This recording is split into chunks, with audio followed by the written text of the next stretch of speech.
Pour ceux qui se connectent au live pour la première fois, je vous rappelle que c'est le troisième live que j'organise. Le premier était avec un député, Frédéric Descrozaille. C'était l'occasion pour le citoyen d'échanger directement avec le député pour lui poser des questions, et en direct et des questions préparées. Le député était là pour y répondre. Le deuxième live était avec des avocats en droit fiscal, en droit social et en droit public. Encore une fois, ils étaient là pour répondre à vos interrogations.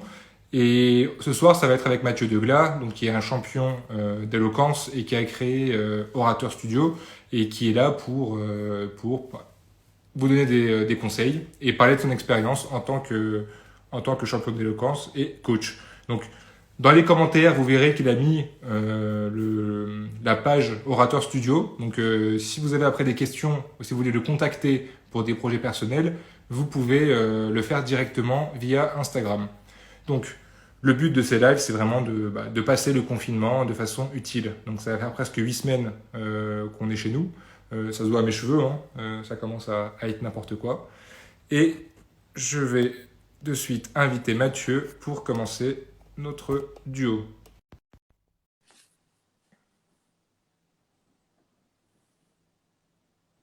Connexion en cours. Mathieu, Salut mon vieux, ça va? tu vas bien? Ouais, t'es prêt? Ça fait plaisir de te voir. Toujours prêt, mon Ouais, vieux. toujours prêt. Toujours prêt. Alors Je pense Mathieu, que déjà, je te remercie d'être présent parmi nous, avec moi ce soir, d'avoir accepté de faire ce live pour nous avec faire grand part plaisir. de tes conseils, de ton expérience. Et bah écoute, pour commencer, je propose que tu te présentes, ton parcours scolaire, académique, professionnel, et pour qu'on en sache plus sur toi et pour qu'on comprenne aussi pourquoi je t'ai demandé ce soir de faire ce live avec moi.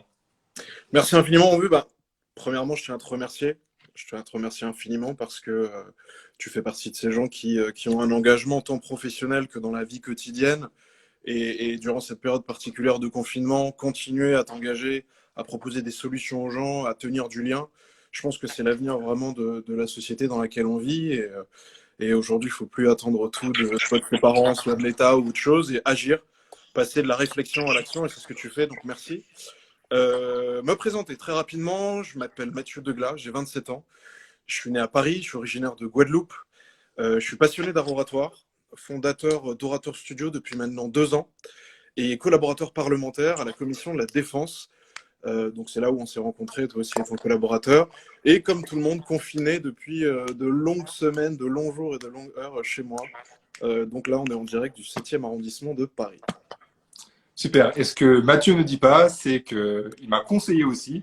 Donc, pour ceux qui ne me connaissent pas encore, j'ai été candidat à la mairie de Créteil aux dernières élections municipales et je me suis retrouvé à faire mon premier discours en face de 200 personnes. Donc, quand vous vous retrouvez sur une estrade face à 200 personnes qui vous regardent et qui vous attendent pour vous écouter, ça peut être impressionnant. Donc, Mathieu m'a aidé, pour la rédaction du discours, bon, pour qu'il soit plus propice à l'oral, à l'oralité. Et ensuite, il m'a donné beaucoup de conseils sur l'éloquence, sur l'art oratoire, plus en particulier. Donc, je t'en remercie encore, hein, j'en profite. Je t'en prie, je crois que ça s'est très bien passé d'ailleurs, au vu des Écoute, j'ai eu que des bons scores retours. Voilà, en toute modestie, j'ai eu que des bons retours. C'est Et parfait. juste, oui, effectivement, on dit que tu es champion d'éloquence. Est-ce que juste tu peux préciser ce que c'est exactement? C'est mon humilité qui me trahit. Champion d'éloquence, oui, enfin passionné d'éloquence. Je pense que toute passion, lorsqu'on s'y investit, mène à du succès. Moi, j'ai commencé l'éloquence par pur hasard. L'éloquence était déjà très présente dans ma vie. Moi, j'ai une famille d'avocats. Je fais partie de la troisième génération des avocats de ma famille, spécialisés en droit pénal majoritairement. Donc, qui dit droit pénal dit grande plaidoirie. Vous avez déjà sûrement entendu des noms comme Bertrand Perrier, Éric Dupond-Moretti, des gens qui interviennent régulièrement dans les médias et qui défendent par la parole le citoyen lambda. Et en fait, moi, c'est dans ma famille depuis tout petit, que ça soit à table, que ça soit en accompagnant mon oncle ou mon grand-père allant au tribunal, que je me suis rendu compte que j'avais ce talent-là. Talent d'ailleurs que tout le monde a, mais j'en parlerai un peu plus tard. Et au fur et à mesure, ça m'a guidé vers ça. Moi, j'ai fait des études de droit après avoir passé un bac SP maths, alors que je déteste les maths. Mais bon, j'étais bon, on m'a dit va en bac SP maths, je me suis dirigé vers la faculté de droit. Et en fait, c'est dans cette faculté de droit que j'ai découvert l'art oratoire. Il y avait un concours chaque année, organise ce qui s'appelle le concours Lysias. Faculté de Sceaux, meilleure faculté de France, soit dit en passant. Si ça peut être enregistré pour. Non. Ici, par contre, je te préviens, c'est la team UPEC, team Créteil, team. Voilà. Parce que je sais qu'il y a une grosse concurrence entre Assas et la Sorbonne, mais la proche banlieue parisienne a aussi énormément de talent. Donc, je suis là pour représenter la faculté de Sceaux. Donc, dans cette faculté, il y avait un concours qui s'appelait Lysias, qui a été inventé il y a plusieurs dizaines d'années. Et piètre étudiant en droit, je dois le reconnaître. Je n'étais pas hyper passionné par la matière juridique. J'avais assisté l'année précédente à un tour et je me suis dit, bon, allez, il faut que tu te chauffes, il faut que tu fasses quelque chose de ton année. Tu as toujours entendu parler de ça, tu as une famille qui fait ça, tu regardes régulièrement des films qui te passionnent. Parce que petit, j'avais fait beaucoup de théâtre. J'avais été passionné par une pièce qui s'appelait Cyrano de Bergerac et que je conseille à tout le monde. Si vous n'avez pas le temps de le lire, regardez à minima le film. Le film avec Gérard Depardieu qui est incroyable, et pour ceux qui sont passionnés de Bergerac, il y a un film qui s'appelle Edmond qui est sorti l'année dernière et qui reprend cette histoire-là. Donc petit, j'avais un peu cette passion-là, théâtre, etc. Et arrivé à la faculté, je me dis bon allez, lance-toi. Je fais ce concours d'éloquence, Lysias Sceaux. Je passe le premier tour, je me dis bon c'est bien, t'as eu de la chance, va peut-être falloir commencer à bosser. Je passe le deuxième tour, le troisième tour, les quarts de finale. Et là, tu sais que tu commences à réaliser, tu te dis, bon, je crois qu'il se passe quelque chose. Il y a de plus en plus de monde dans la salle. Tes amis commencent à être de plus en plus présents. Ils t'accompagnent. Tu commences à réellement t'investir. C'est ce que je disais tout à l'heure. Lorsque tu vois que tu as une passion et que t'as talent et passion s'associent, tu commences à travailler. Et dès la première année, j'ai gagné ce concours. Et l'année suivante aussi. Et là, je suis rentré dans un monde qui m'a passionné et qui me passionne encore aujourd'hui au point d'en faire mon métier aujourd'hui. C'est l'art oratoire. Donc voilà, sur cette partie champion d'éloquence, et pour celles et ceux qui veulent savoir plus précisément quel concours j'ai réalisé, vous pouvez aller voir sur Internet ou sur mon LinkedIn, etc. Ok. Et quelques petits mots aussi, on entre dans le vif du sujet sur Orator Studio. Donc on a beaucoup parlé aussi dernièrement lors de la promotion. Exactement, Orator Studio, et je te remercie parce que en me proposant cela, je me suis dit bon allez, on va accélérer la communication sur Orator Studio, projet qui était depuis 2 ans plutôt personnel et assez privé. Orator Studio, c'est un rêve. C'est un rêve qui s'est réalisé aujourd'hui depuis de longues années. Suite à ce concours Lysias, en fait, comme je te le disais, ça m'a ouvert énormément ça m'a ouvert beaucoup de contacts, beaucoup de belles rencontres. J'ai découvert le monde de l'avocature parisienne, j'ai découvert les concours de secrétaire de la conférence. Lorsqu'on arrive dans ce petit milieu de l'éloquence parisienne qui est, en réalité, je pense maximum 200-300 personnes réellement investies dessus, c'est-à-dire les présidents d'associations d'art oratoire, ceux qui sont réellement membres de ces assos. On rejoint une famille. Et donc, comme dans une famille, tu grandis, tu montes les échelons et tu démarres enfant, et après tu deviens oncle et tante, et après tu deviens père de famille, après grand-père. Et c'est exactement ce qui s'est passé. Moi, j'ai commencé à participer à d'autres concours. Ensuite, on me dit, mais t'es bon, transmets. Et c'est ça, en fait, comme dans le sport, comme dans le cinéma, comme dans la politique. Une fois que tu deviens bon, tu transmets, parce que tu dis, putain, mais lui, il me rappelle moi, il y a quelques années. Donc, tu t'investis. Et au bout d'un certain moment, tu te dis, mais j'ai pas l'impression de travailler. Et certaines personnes veulent me payer, en fait. Donc, je vais en faire mon métier. Et c'est là que j'ai lancé cette agence de communication et de coaching en prise de parole en public. Donc, aujourd'hui, je fais des interventions un peu partout, dans des écoles. Donc, je donne des cours à Dauphine, dans le groupe INSEC sur les écoles HEIP, l'année prochaine à Sciences Po. Je ne devrais pas le dire, mais l'année prochaine à Sciences Po. Exclusivité, live de minutes, voilà. Ouais, c'est vrai que c'est l'exclusivité live de minutes. À des chefs d'entreprise aujourd'hui. J'ai accompagné le groupe Pierre et Vacances, le groupe Megamark. L'année dernière, j'étais à l'école de guerre. Je me suis investi aussi sur la section art oratoire. Des hommes politiques, puisque un homme politique, c'est au-delà de l'investissement de fonds, régulièrement prendre la parole devant les citoyens. Donc, je les accompagne aussi, notamment à travers le député que j'accompagne quotidiennement. Et aujourd'hui, en ligne et prêt à répondre à toutes vos questions. Donc, cette agence Orator Studio, qu'est-ce qu'elle propose ? Un panel très large sur tout ce qui concerne l'art oratoire et la prise de parole en public. L'écriture de discours, quand on se prépare à des concours d'éloquence. Ça peut être l'annonce de résultats aux actionnaires lorsqu'on est chef d'entreprise. Ça peut être annoncer une mauvaise nouvelle aussi, parce que faire de l'art oratoire, c'est pas que pérorer et annoncer de bonnes nouvelles et parler de choses qu'on aime bien. Ça peut être aussi une rupture amoureuse, ça peut être un licenciement, ça peut être annoncer un décès lorsqu'on est médecin. Ça peut être la préparation des 30 ans d'une boîte. Je vois que sur le live, il y a mon ami Maxime qui est connecté et je l'avais accompagné pour préparer les 30 ans de sa société. Ça peut être une campagne politique. Récemment, tu étais durant les municipales. En 2021, on va avoir énormément de temps politique avec les régionales, les cantonales, les municipales qui vont être reportées au mois de septembre. Ça peut être aussi des soutenances de mémoire, de thèse. Et tout simplement, et j'ai déjà eu cette occasion-là, certaines personnes qui n'ont pas forcément d'ambition de prendre la parole en public, mais qui veulent retrouver cette motivation en eux. Et c'est là où j'arrive à la motivation, parce que réussir à prendre à prendre la parole en public, et on en viendra, parce qu'il y a beaucoup de personnes qui t'ont posé des questions sans stress, c'est surtout retrouver la confiance en soi. Et ça, c'est hyper important. Et c'est pour ça que quand les gens me disent « Non, mais moi, je ne suis pas un orateur », je dis « Mais il n'y a pas quelqu'un qui peut arriver et te dire « Est-ce que tu es orateur ?» La véritable question, c'est est-ce que tu as confiance en toi? Et à partir du moment où tu as confiance en toi, c'est-à-dire sortir de ton lit, aller dans la rue, dire bonjour à ton gardien quand tu descends, serrer la main à ton patron, répondre à ses questions, aller au cinéma avec ta copine ou ta femme le soir ou ton copain éventuellement, c'est quelque chose qui demande une confiance en soi. Tu sais que ta phrase va porter, la personne va te répondre. Donc pourquoi ce que tu arrives à faire dans ta sphère familiale, dans ta sphère privée, tu ne le ferais pas en public? Bah, la différence, ce plafond de verre que plein de personnes pensent avoir, c'est uniquement la confiance en soi. Super.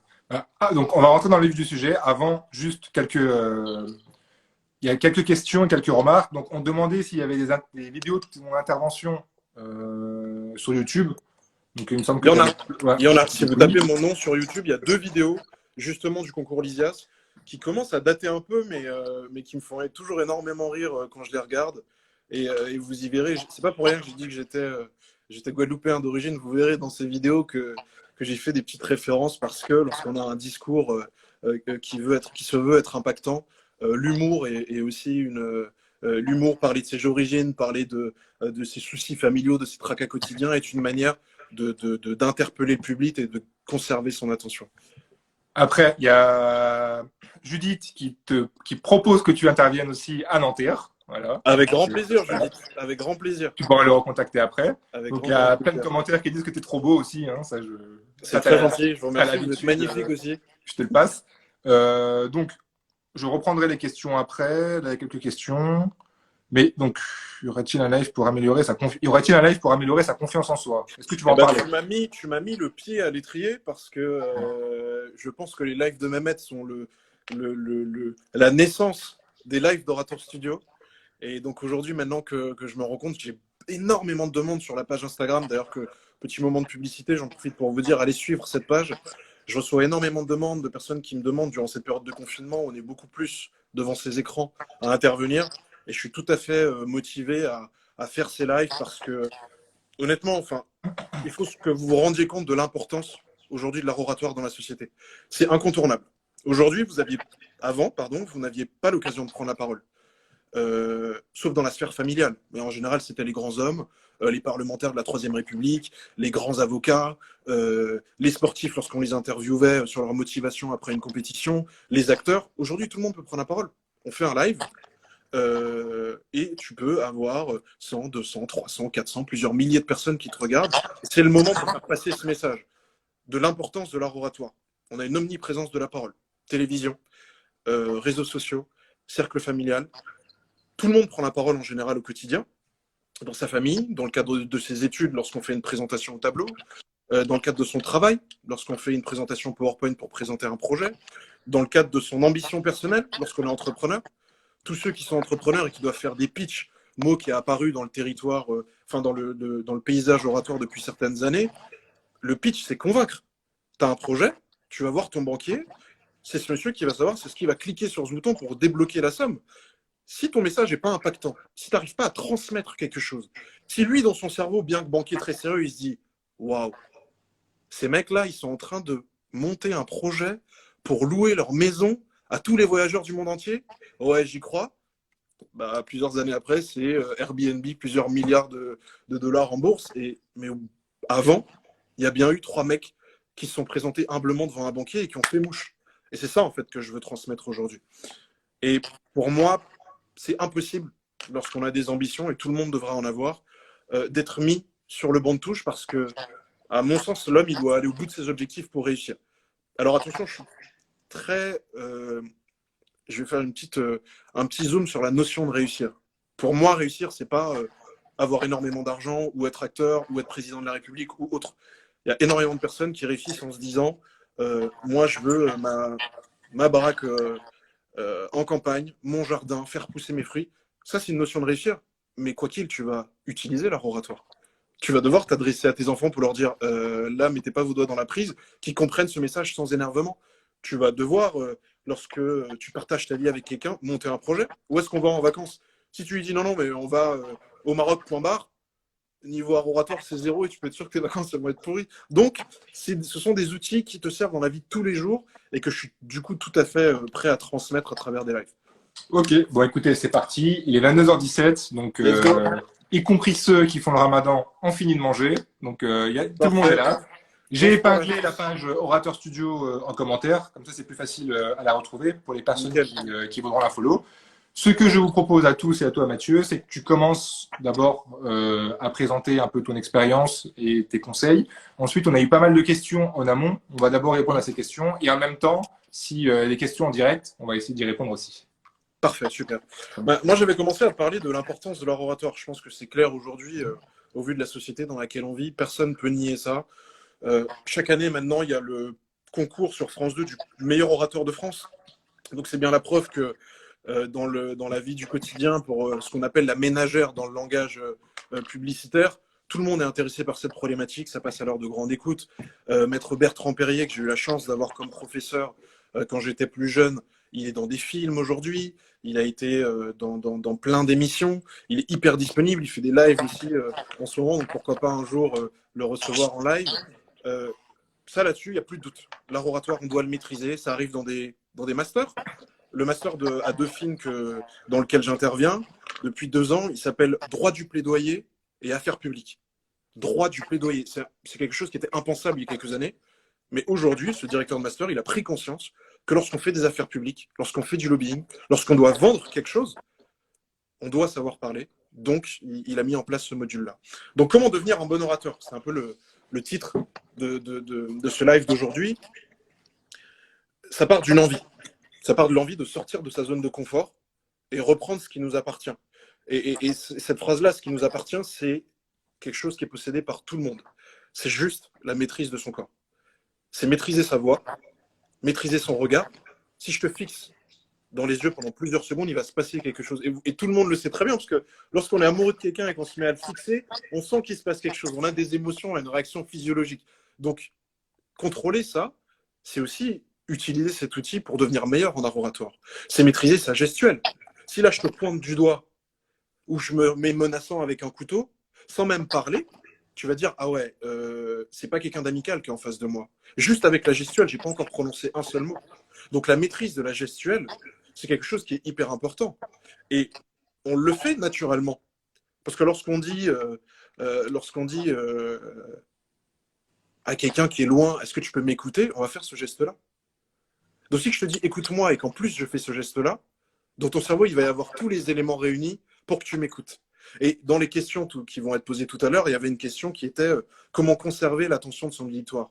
En mixant comme ça voix, regard, maîtrise des silences, sa démarche aussi, la manière dont on rentre dans une salle, tout ça, ce sont des outils qui participent à rendre son discours impactant et qu'on se souvienne de toi. Et je le dis toujours à mes élèves, lorsque vous commencez un discours, j'attends pas de vous qu'on le retienne en entier. La mémoire et le cerveau humain, d'ailleurs, d'autant plus dans la société actuelle, elle se réduit.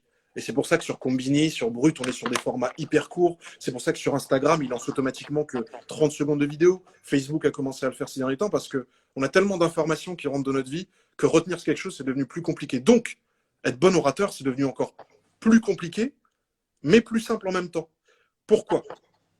Parce que moi, je demande à retenir que 3 choses, pardon. Votre introduction, qui doit être nickel, mais ça, vous avez le temps de la préparer.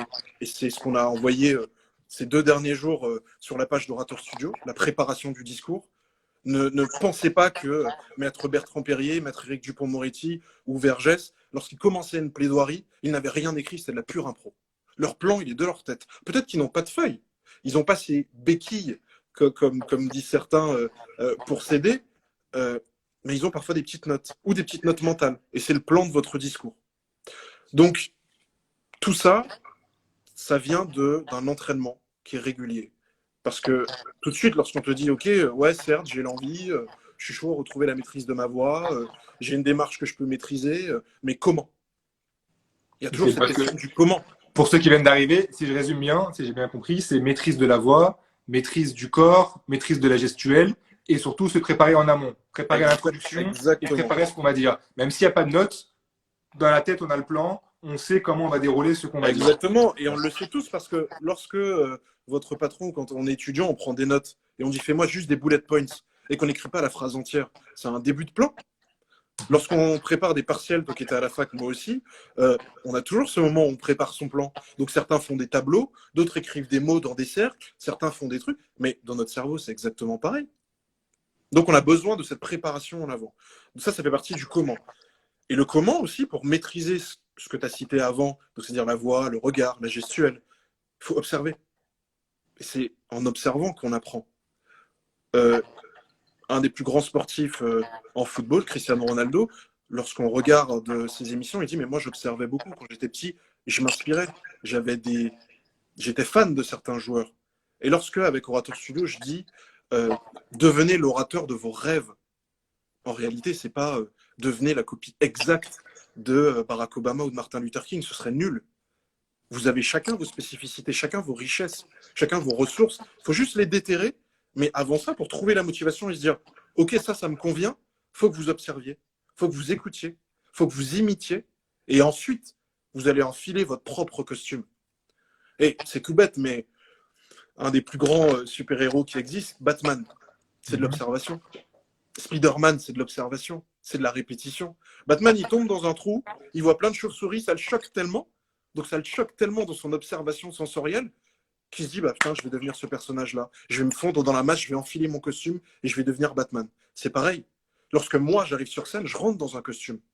Si le ton doit être humoristique, je rentre dans le costume, mon costume humoristique. Si le ton doit être grave, je rentre dans mon ton grave. Mais dans tous les cas, j'ai plusieurs palettes que j'ai découvertes en m'entraînant. Et cet entraînement, ça amène une notion que j'adore, c'est échouer en fait. Crachez-vous, échouez. Mais allez-y, en fait, à minima, il faut que vous y alliez.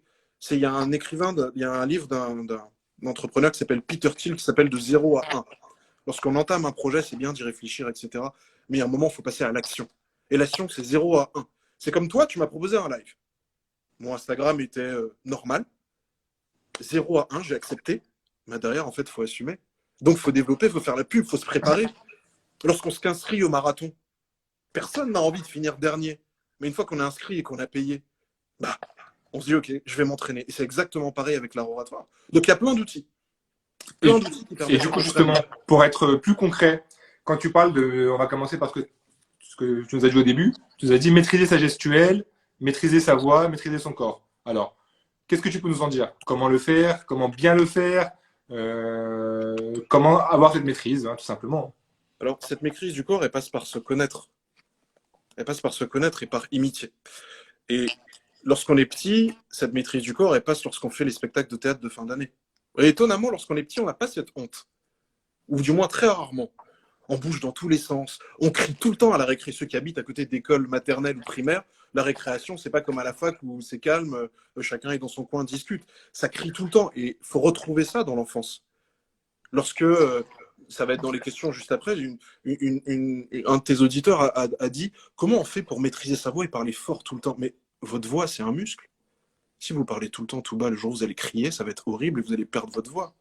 Et ceux qui sont habitués à aller tout le temps en concert, ou les artistes, ceux qui rappent, ceux qui font de la voix, ceux qui font du chant, ils s'entraînent tout le temps ce muscle. Donc derrière, aller dans les hauts de gamme et les basses gammes, c'est pas un problème pour eux. C'est exactement pareil pour la maîtrise de la voix. Pour la maîtrise de la gestuelle, c'est s'entraîner devant son miroir. On l'a mis hier sur Orator Studio. Si vous vous entraînez devant un miroir, si vous vous filmez, étant donné que quand on regarde quelque chose, on est très critique. Hein.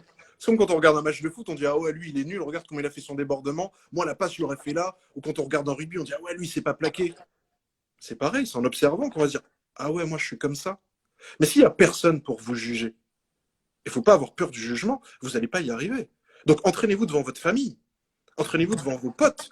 Entraînez-vous devant vos professeurs. Ils sont là pour ça, pour transmettre et pour vous dire « Bon, tu as un talent, c'est très bien. faut soit le canaliser, soit le développer, etc., etc., etc. Donc ça, c'est pour la partie gestuelle. D'ailleurs, La voix, je t'expliquais aussi. pour faire pareil, de mon expérience avec Mathieu, c'est ce qu'on avait fait aussi. Donc, j'étais allé à son bureau, j'avais mon discours, j'avais lu la première page, et c'est à partir de là que Mathieu m'avait donné des conseils. Donc, c'était pas parti de nulle part. Des conseils sur ma voix, sur ma façon de me tenir, sur le sautement que je pouvais avoir parfois, par exemple. Tu vois, je me rappelle encore. Et il m'avait conseillé de le faire devant mes parents et devant une caméra. Effectivement, vos parents sont là aussi pour vous dire. Et si vous l'avez jamais fait devant une caméra, essayez. Ça peut être choquant. C'est-à-dire qu'on peut avoir une image de soi-même quand on fait le discours, mais quand on regarde la caméra après, on voit des petits tics de visage, etc. Et parfois, ça peut être choquant de se rendre compte de ces choses-là. Et moi, pareil, expérience personnelle, mon tout premier texte, donc c'était en 2014 pour le concours Lysias, je l'écris. J'appelle ma mère qui habite à Rouen et je lui dis, bon, bah voilà, en tant qu'avocate, est-ce que tu peux m'aider? Elle fait, ok, pas de problème, vas-y, lis-moi ton texte. J'étais hyper chaud, Mamet, c'était genre le lendemain. Je commence au téléphone, je mets mon chronomètre, je me dis, en plus, c'est ma mère, elle va être hyper fière. Je démarre, au bout de 10 secondes, elle me fait, non, mais c'est n'importe quoi. Elle me dit, c'est n'importe quoi. Donc, premier échec. Mais heureusement que c'était un échec dans cette sphère-là, dans la sphère familiale. Je serais allé la fleur au fusil et je me serais viandé dès les 10 premières secondes. Et tout sportif te dira ça. Tout acteur a un maître. Les gens te disent, oui, moi j'ai pris les cours Florent, ils ont un maître. J'ai pris les cours Cochet, mais ils avaient comme maître Cochet. Les sportifs ont des entraîneurs, ils changent d'entraîneur lorsqu'ils deviennent trop bons, mais tous s'entraînent. Et les meilleurs ont des entraîneurs aujourd'hui, des mentors. Et là-dessus, je fais une petite parenthèse. N'hésitez pas à vous trouver un entraîneur de vie, un mentor. Quelqu'un qui, pas forcément de membre de votre famille, c'est même mieux d'ailleurs pour qu'il soit objectif, qui vous suit, qui a foi en vous et qui vous dit, mais là, en fait, là, tu as un talent, vas-y. Et je vais faire en sorte qu'on ait des rendez-vous réguliers pour que tu te cadres et pour voir si tu poursuis tes objectifs. Je vois quelqu'un dans le live qui dit, et pour le stress, est-ce qu'il y a une solution? C'était une des questions, mais si tu veux répondre maintenant, tu peux répondre maintenant. Ouais. On peut le faire après, c'est toi qui gères. Comme tu veux, Mathieu. Bah, je continue alors du coup, et tu retiens cette question-là parce qu'elle est très très importante. Ouais. Donc j'étais au niveau des outils, sur la question des outils en fait lorsqu'on s'entraîne. Voilà. On a fait la voix, l'entraîner, pour limite faire des vocalises à la maison, s'entraîner. Et pour crier chez vous, enfin fermez les volets, parce qu'en ce moment, en confinement, les voisins sont souvent là. Mais criez chez vous. Ceux qui sont amateurs de musique, imitez vos chanteurs préférés, chantez du France Gall, du Cabrel, du Gims, du Nino à fond, mais à force de rapper, chanter, crier, etc., votre voix, elle va s'entraîner. Votre cerveau, il va retenir des mots, des suites de phrases qui sont très belles. Parce que ça soit dans la musique classique, les opéras, dans la chanson française, dans la chanson américaine, dans le rap aujourd'hui qui prend une place de plus en plus forte dans la société, il y a des phrases quand on les sort qui sont extrêmement belles. Je vous invite à écouter les albums de Kerry James et à lire juste les paroles. On dirait des poésies écrites. On dirait vraiment des poésies écrites. Et ça, ce sont des structures de phrases qui, lorsque vous allez écrire votre discours, vont revenir et vont participer à votre culture oratoire. Donc sur les outils, il y a les livres. Ouais. Donc plus on grandit, plus c'est compliqué de prendre le temps de lire, etc. Aujourd'hui, il y a plein de solutions qui permettent de lire les livres très rapidement. Mais il y a énormément de livres qui sont hyper motivants et hyper stimulants sur leur oratoire. Je vais partir du plus compliqué au plus simple. Il y a la rhétorique d'Aristote, qui est un peu le tonton de l'oratoire, si on peut dire. Donc Aristote, grand penseur de l'Antiquité. Il y a l'art d'avoir toujours raison, de Schopenhauer, donc bien des années après. Il y a le petit traité d'argumentation juridique et de plaidoirie de maître François Martineau, chez qui j'étais en stage. Il y a des bouquins qui participent juste à l'observation, à la lecture du discours pour voir comment ils ont fait. Donc, moi, par exemple, j'ai acheté un bouquin il n'y a pas longtemps qui s'appelle « Ces grands discours qui ont changé le monde ». Et juste derrière, c'est écrit de Jésus à Obama. Tu vois, donc vraiment, c'est hyper large, que ce soit dans la religion ou dans la politique. Et enfin, un livre qui a cartonné, qui est sorti il y a 2 ans, et auquel j'avais participé à la publicité dans les facs. On avait organisé une conférence à Assas. C'est « La parole est un sport de combat » de maître Bertrand Perrier. Je pense que beaucoup de personnes l'ont vu passer. Il est énormément sur les réseaux. Et c'est des petits chapitres très courts, suivis d'exercices qui montrent exactement comment s'entraîner à l'oratoire. Donc ça, c'était pour la partie livre. Ensuite, il y a un outil que tout le monde connaît, c'est YouTube. YouTube, on se bute à YouTube toute la journée. Donc, c'est très bien de regarder des choses très débiles sur YouTube, mais prenez le temps aussi de regarder les choses très intéressantes. Il y a un Américain qui s'appelle Tony Robbins. Et Tony Robbins, c'est un mec il est hyper motivant, il remplit des stades de plus de 20 000 personnes et il motive les gens sur leur vie, donc aussi par la prise de parole, à accepter de se livrer à sa famille, de parler, etc. Donc sur YouTube, vous tapez art oratoire, comment devenir un bon orateur, vous aurez plein de techniques qui vous permettront, associées aux autres dont je vous parle, se filmer, écrire, etc., qui vont cartonner. Ensuite, il y a les films. On a tous bugué sur certains discours de films. J'ai cité Cyrano de Bergerac. En ce moment, film et série. Hein. En ce moment, je regarde Baron Noir, par exemple, pour les amateurs de politique. Le personnage principal dans Baron Noir, c'est un tueur narratoire. Rien de compliqué. Dans la saison 3, en plus, il y a une joute oratoire. Ne spoil pas, ne spoil pas. Non, j'ai juste dit qu'il y avait une joute oratoire. Eh ben, exactement. Bah, tu vois, je l'ai noté, j'en parlais à mes élèves, parce que je donne des cours en visio durant ce temps de confinement. Il y a une joute oratoire dans un cirque qui est énorme et qui montre la différence entre l'orateur qui a une énorme culture, parce que les gens, le kidam se dit non, mais pour être orateur, il faut avoir une énorme culture. Et en fait, c'est l'opposition de ça. Il y a un mec qui a une énorme culture, on pense qu'il va l'écraser, et son contradicteur, en fait, il vient avec son cœur. Il dit, écoutez, moi, j'ai pas de culture. Lui, il a cité, je sais plus quel grand auteur, moi, je vais citer Jean de La Fontaine. Donc, tu vois, tout de suite, on redescend en couche basse, et c'est ça qui te montre que l'oratoire est disponible auprès de tout le monde. Il faut parler avec votre cœur. Donc, dans les films aussi, repérez ça. Les films notables, il y a Le plus beau des combats, Cyrano de Bergerac, des séries. Et en fait, quand je parlais de l'observation tout à l'heure, ça, c'est hyper important. Prenez le temps, lorsque vous regardez une série ou un film et qu'il y a un discours qui vous interpelle, de faire pause, revenir en arrière et vous dire, attends, comment il rentre dans la pièce? C'est quoi son jeu de regard? Comment il est habillé? Comment il joue avec l'émotionnel? Comment il fait peur à son auditoire? Peut-être que certains d'entre vous ont regardé la série Braco, mais dans Braco, qui est une série hyper sombre sur la police judiciaire, on voit ce que c'est l'art oratoire dans des situations de stress, lorsqu'il y a des situations de crise, lorsqu'on doit intervenir sur une scène de crime, dire à une famille, bah là je suis désolé, votre fils il est décédé, c'est une manière de faire de l'art oratoire. Et les acteurs là-dessus sont des formidables professeurs gratuits pour nous tous. Il faut juste prendre le temps d'observer et de se dire, ok, j'ai une passion, j'ai un objectif, je vais m'y mettre. Ensuite, quand on a passé ce stade-là, qui est plutôt chez nous, il faut sortir et aller voir ce qui se passe à l'extérieur. Et ça, le paysage oratoire, il est incroyable. La chose la plus gratuite qui existe depuis que l'État est État en France, c'est le tribunal. Depuis qu'il y a une justice en France, le tribunal, c'est ouvert à tout le monde. Vous pouvez aller dans un tribunal, il faut juste avoir une pièce d'identité, vous rentrez, vous passez le sas de sécurité, vous vous asseyez et vous écoutez. Vous écoutez des avocats parler, vous écoutez des avocats plaider. Et en plus, comme ils plaident sur des situations de vie du quotidien, vous allez très vite vous rendre compte que, mais ça, j'aurais très bien pu le dire. Mais ça, c'est un argument que j'ai utilisé pour défendre un pote en conseil de classe l'autre jour. Je parle là pour les plus jeunes qui vont devoir passer leur bac à l'oral. Ça participe encore au développement de votre qualité par cet outil de l'observation. Et ensuite, le niveau final, ce sont les joutes oratoires spécialisées. Ce sont tous les concours LISIAS. Donc LISIAS, ça s'écrit L-Y-S-I-A-S, du nom d'un grand orateur de l'Antiquité. Il y a des concours dans chaque faculté qui sont organisés. Il y a l'ISIAS Nanterre pour ceux qui étaient à Nanterre. Il y a l'ISIAS Versailles, il y a l'ISIAS Sceaux, l'ISIAS Paris 1, l'ISIAS Descartes. Dans toutes les facultés, dans toutes les écoles aussi. HEC, Sciences Po, ils ont tous leur concours d'art oratoire. Et ils font la publicité à l'extérieur en général. Donc inscrivez-vous et allez-y, vous observez. Et les intervenants en général sont tellement pédagogues que Bertrand Payet, que vous voyez à la télévision, vous pouvez très bien aller prendre un verre avec lui derrière. Il prendra le temps de vous expliquer cela. Et ensuite, le summum, c'est la conférence des avocats, la conférence du stage, pour devenir secrétaire de la conférence. C'est chaque année. Ce sont des jeunes avocats qui passent plusieurs tours pour participer à la défense pénale, qui est un droit essentiel en fait en France. Lorsque vous entendez, soit dans votre vie du quotidien, soit dans des films ou dans des séries, ouais, mon avocat c'est un commis d'office, et ben ces secrétaires de la conférence, ce sont des avocats qui acceptent d'être commis d'office, d'être moins payés et qui sont excellents en art oratoire et qui accompagnent les mises en cause là-dessus. Mais l'important, c'est vraiment sortez de chez vous, sortez de votre zone de confort, devenir fort en art oratoire. Le début, c'est sortez de votre zone de confort. Et c'est très français d'être humble. C'est hyper français. On dit non, mais là, t'es bon, mais sois humble. Ouais, mais lui, il gagne tant. Ayez un ego démesuré quand il s'agit de l'art oratoire. Dites, je suis le meilleur.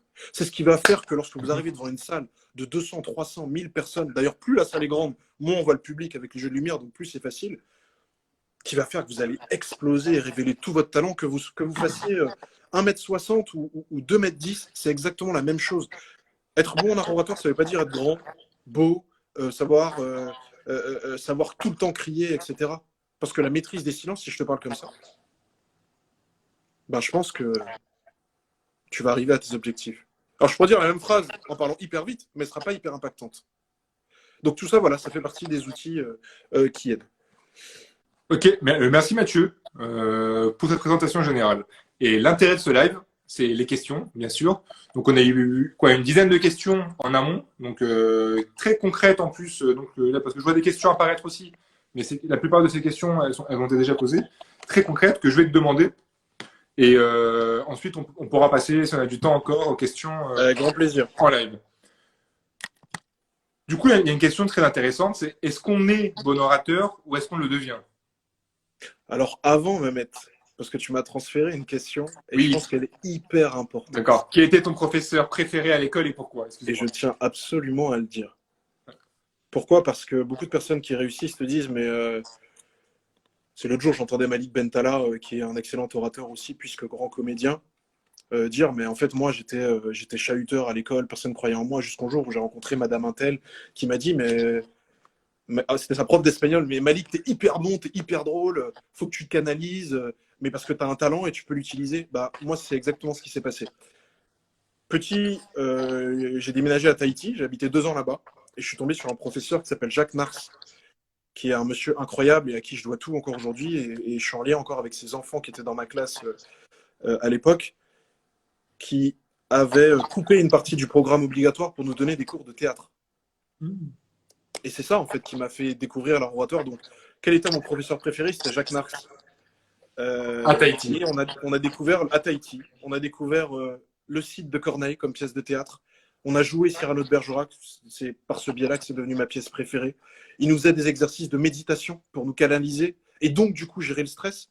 Parce que avant qu'un acteur commence sa scène ou qu'un comédien monte sur scène, il fait des exercices de respiration. Il respire. Il fait des exercices que vous avez tous vus dans des films. Les présentateurs télé, pareil, quand ils font babili bobu, c'est exactement pareil. C'est se mettre en condition. Et ce monsieur Jacques Nars, il nous mettait en condition alors qu'on avait 7-8 ans et qu'on était hyper turbulent, mais il a eu la patience. Donc voilà pourquoi c'était mon professeur préféré jusqu'à ce jour. Super. J'espère que s'il nous voit ou si ses enfants nous regardent. J'espère. Je lui enverrai la vidéo en tout cas. On le remercie aussi parce que grâce à lui, on peut faire ce live avec Mathieu. Donc, on revient à la deuxième question. Est-ce qu'on est bon orateur ou est-ce qu'on le devient? Est-ce qu'on est bon orateur ou on le devient? Je pense que déjà, on ne naît rien. On ne naît pas bon footeux, on ne naît pas bon orateur, on ne naît pas bon mathématicien. Quand je te parlais du 0 à 100, ça marche aussi. Il y a toujours un moment où vous mettez le pied dans quelque chose. Parce qu'on te dit, ah ouais, mais moi, je suis devenu grand comédien parce qu'un ami, en fait, m'a donné ma chance un jour. Il faut bien, à un moment, accepter de devenir comédien et assumer cette passion. Accepter de devenir rugbyman et assumer cette passion-là. Tu vois, quand je te parlais d'ego et de se dire en tête, je suis tout le temps le meilleur, c'est ça aussi. J'étais normal, j'avais un talent. C'est différent de la réussite. On peut avoir un talent et le gâcher. Dans le sport, il y en a énormément. Mais à un moment, avec le travail, on va devenir un très bon orateur. Donc, il y a toujours ce talent. Et qui, spécialité de l'art oratoire, et parmi vous tous, puisque à minima, vous parlez tous, vous allez le travailler et ensuite, vous allez devenir bon orateur. Mais même moi, j'ai gagné dès la première année ce concours-là, l'ISIAS à l'université de Sceaux. Je n'étais pas un bon orateur. J'étais peut-être meilleur que les autres, mais c'est ensuite que je suis devenu. En m'entraînant, et même aujourd'hui, à force de donner des cours, peut-être que si demain je fais un concours d'éloquence, je ne serai pas le meilleur. Mais je vais m'efforcer et travailler pour être le meilleur. Donc oui, assurément, on devient bon orateur, on ne naît pas. Mais c'est un très bon sujet, et il est déjà passé dans des concours d'éloquence très difficiles à répondre, tellement d'autres personnes pourraient soutenir l'inverse. Mais je ne demande qu'à être convaincu. Merci Mathieu.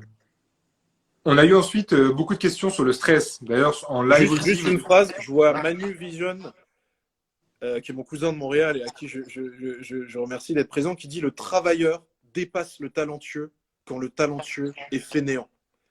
Si vous pouvez retenir cette phrase, elle est incroyable. Le travailleur dépasse le talentueux quand le talentueux est fainéant. Et c'est exactement ça. Vous pouvez avoir quelqu'un qui est excellent par talent, et à force de travail, vous allez le dépasser. Pour l'art oratoire, c'est pareil. D'où le fait de participer à des cours et d'où le fait que j'ai lancé cette agence Orator Studio. Donc voilà, bon, il y a eu des questions sur le stress. C'est une question Mhm. qui revient aussi en live. Donc la première, c'est comment éviter d'être déconcentré par le regard des gens. Question qui arrive tous les jours. Lorsqu'on est dans le métro et que quelqu'un nous fixe, surtout vous, mesdames, qui avez un talent oratoire incroyable et que vous exploitez très peu, parce que la société est faite comme ça et qu'on a tendance à dire mais les hommes, ce sont plus eux qui sont des grands hommes politiques, des grands orateurs. C'est totalement faux. C'est juste une question de confiance en soi, encore une fois. Et la société est en train d'évoluer là-dessus et je suis très fier.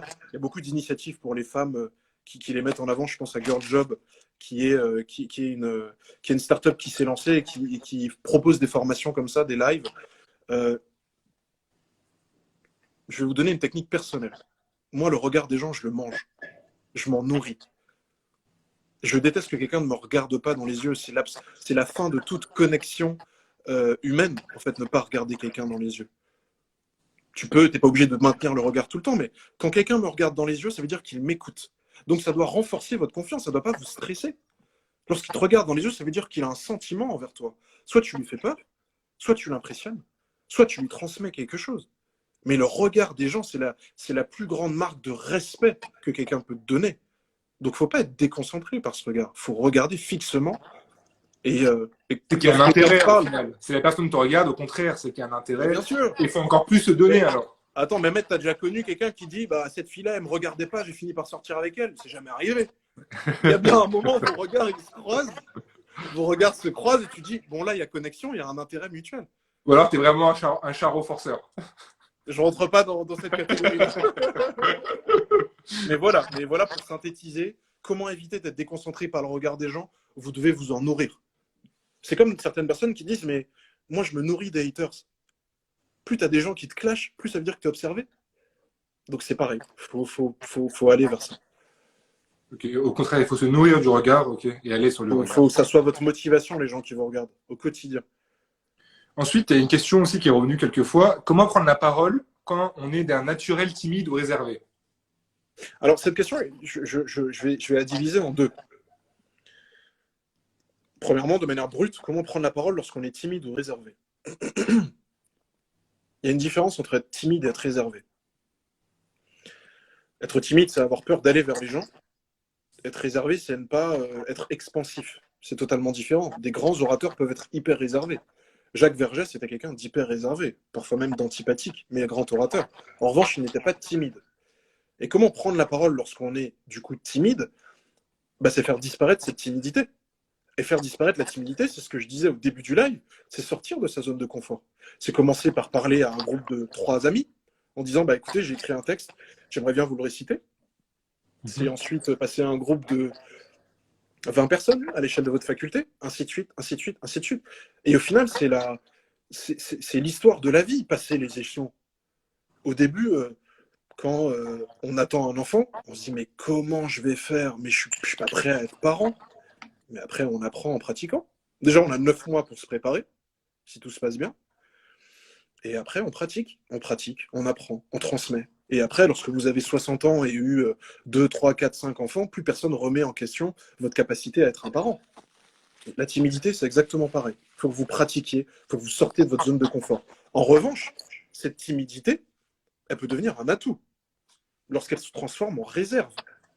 Parce que le grand orateur peut être celui qui ne parle pas de tout un combat, de toute une joute oratoire, pardon, et qui au dernier moment te sort la grande punchline qui annule tout ce que l'autre a dit. Lorsqu'on écoute une chanson de rap, qu'on fait pas trop attention et que le rappeur il sort une punchline et qu'on fait Wouah, c'est exactement pareil. C'est une personne qui peut-être était réservée au début et au moment clé, c'est-à-dire la gestion du temps, ce sont les choses que je vais aborder après, te sort la punchline qui fait que tu gagnes ton concours. Donc, comment prendre la parole lorsqu'on est timide? Entraînez-vous, sortez de votre zone de confort, mais conservez ça parce que c'est un très grand atout. Les bons orateurs ne sont pas forcément les gens qui parlent tout le temps, parce que les gens qui parlent tout le temps, en général, arrivent à court d'idées et du coup parlent pour ne rien dire. Super, merci.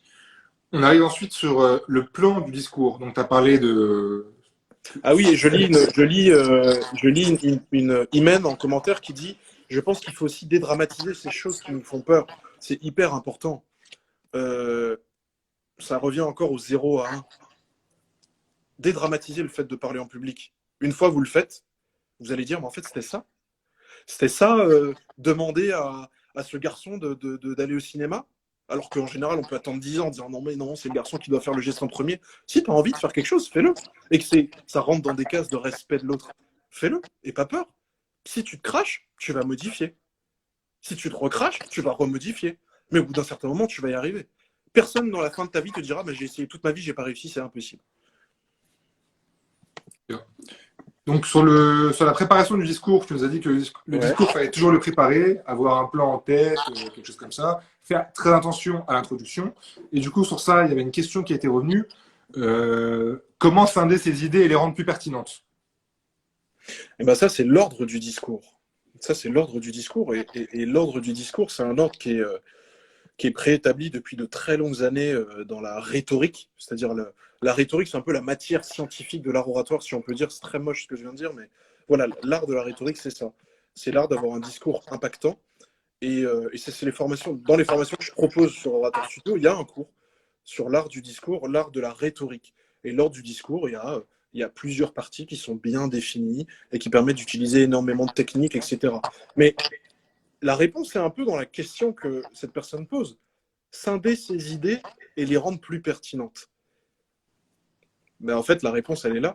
Pour rendre tes idées pertinentes, scinde-les, comme quand tu rédiges une dissertation, ta première partie, petit A, petit B, à la fin de chaque sous-partie, tu fais un rappel, etc. Et c'est comme ça, en fait, qu'on arrive à se faire entendre clairement. Mais si là, Mehmet, je te parle et que je te dis, oui, alors pour scinder ses idées, il faut parler de tel film. Mais d'ailleurs, hier, je faisais ça. Et en fait, tu vas dire, mais il part dans tous les sens. Et tu vas arrêter de m'écouter. Sauf que si je te dis, d'abord, je vais parler de ceci, ensuite de cela, qu'ensuite tu dis, mon contradicteur va probablement parler de cela, mais je l'arrête tout de suite, je pense ceci. C'est comme ça, en fait, que très clairement, notre discours, il s'adapte à son auditoire et l'auditeur se dit ok, là, il a dit partie 2, donc il faut que j'écoute, ça veut dire qu'il est passé à la deuxième partie. Et c'est comme ça qu'on devient peut-être pas pertinent, parce que ça, c'est dans le fond de son discours, mais à minima impactant. Peut-être que vous allez dire des bêtises, mais on va retenir vos bêtises. Parce que du coup, tu as dit quelque chose qui fait écho à une question qui a été posée pendant le live. Peut-être que tu vas en parler après, mais comment s'adapter à son auditeur? Je dis coucou à Simon qui me dit bonjour. Bonjour Simon et bon courage pour ton confinement. Comment s'adapter à son auditoire? Ça, et l'autre question qui me vient aussi en tête, là, à t'écouter, c'est est-ce qu'il y a un plan type qui pourrait fonctionner, pas un peu pour tout, mais ou un suivi type, tu vois? Ok, d'accord. Bah, alors, rappelle-moi ta première question, pardon. La première question, c'est comment s'adapter à son auditoire? Ok. Alors, s'adapter à son auditoire, c'est le connaître. S'adapter à son auditoire, c'est le connaître. Lorsque vous allez, en tant qu'entrepreneur, par exemple, faire un pitch devant votre banquier, vous le connaissez. Vous savez que c'est quelqu'un qui, en général, ne donne pas de l'argent comme ça, sinon il serait banquier. Si c'est quelqu'un d'un certain âge, vous savez que vous allez devoir avoir un langage soutenu. Vous allez devoir vous présenter correctement devant vous. Lorsque vous allez prendre la parole en famille le dimanche, c'est pas la même chose que lorsque vous allez prendre la parole en famille à un mariage. Le mariage, vous avez préparé votre discours. Pourtant, le dimanche, avant le déjeuner de famille, vous ne faites pas une préparation de votre discours, vous prenez la parole naturellement. C'est parce que naturellement, déjà, vous avez cette qualité en vous d'adaptation de votre discours à son auditoire. Si vous devez annoncer une mauvaise nouvelle à quelqu'un, madame, je suis désolé, votre époux est en phase terminale, on va devoir garder à l'hôpital, on est incertain de ses chances de survie. Vous n'allez pas aller avec un grand sourire, lui faire une claque sur le dos et dire allez, ciao, bye, on se tient au courant. Bah non, vous allez mettre la forme, vous allez mettre le ton, vous allez dire ben, je suis présent pour vous, vous allez vous adapter à ce que votre auditoire a envie d'entendre. Et là-dessus, l'observation des discours politiques, c'est vraiment ça. Sans clasher le monde politique, il est ce qu'il est aujourd'hui. Mais si vous regardez des discours de second tour d'élection présidentielle, c'est vraiment la quintessence même, l'essence même de ce que c'est s'adapter à son discours, à son auditoire. On a deux individus qui veulent devenir président de la République avec le maximum de votants, que ces votants-là soient blancs, noirs, jaunes, arabes, qu'ils soient musulmans, juifs, catholiques, hindous. Comment faire pour parler à tous ces gens en même temps? Si vous êtes d'un extrême, il va falloir agrandir votre spectre. Si vous êtes au centre, vous allez aussi devoir agrandir votre spectre pour parler à tout le monde. C'est exactement la même chose. Donc, tapez sur YouTube, débat second tour, et vous allez voir ce que c'est s'adapter à son auditoire. C'est par des phrases simples. C'est utiliser nous au lieu du tu. Si on dit nous tous, nous allons faire quelque chose, ton auditoire, il se sent inclus. Il ne sent pas que tu lui donnes un ordre. C'est une première technique. C'est utiliser l'émotionnel. Lorsqu'un artiste arrive sur scène avec plein d'applaudissements et dit merci beaucoup, je vous aime, ben en général, il y a une connexion qui se crée. Donc on s'adapte à son auditoire qui s'attend aussi à recevoir une émotion particulière.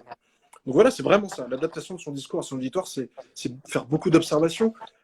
Et ça participe à l'entraînement qu'on a mis sur la page Instagram de Rotor Studio. Échanger avec lui avant votre discours. Parler, tâter l'ambiance.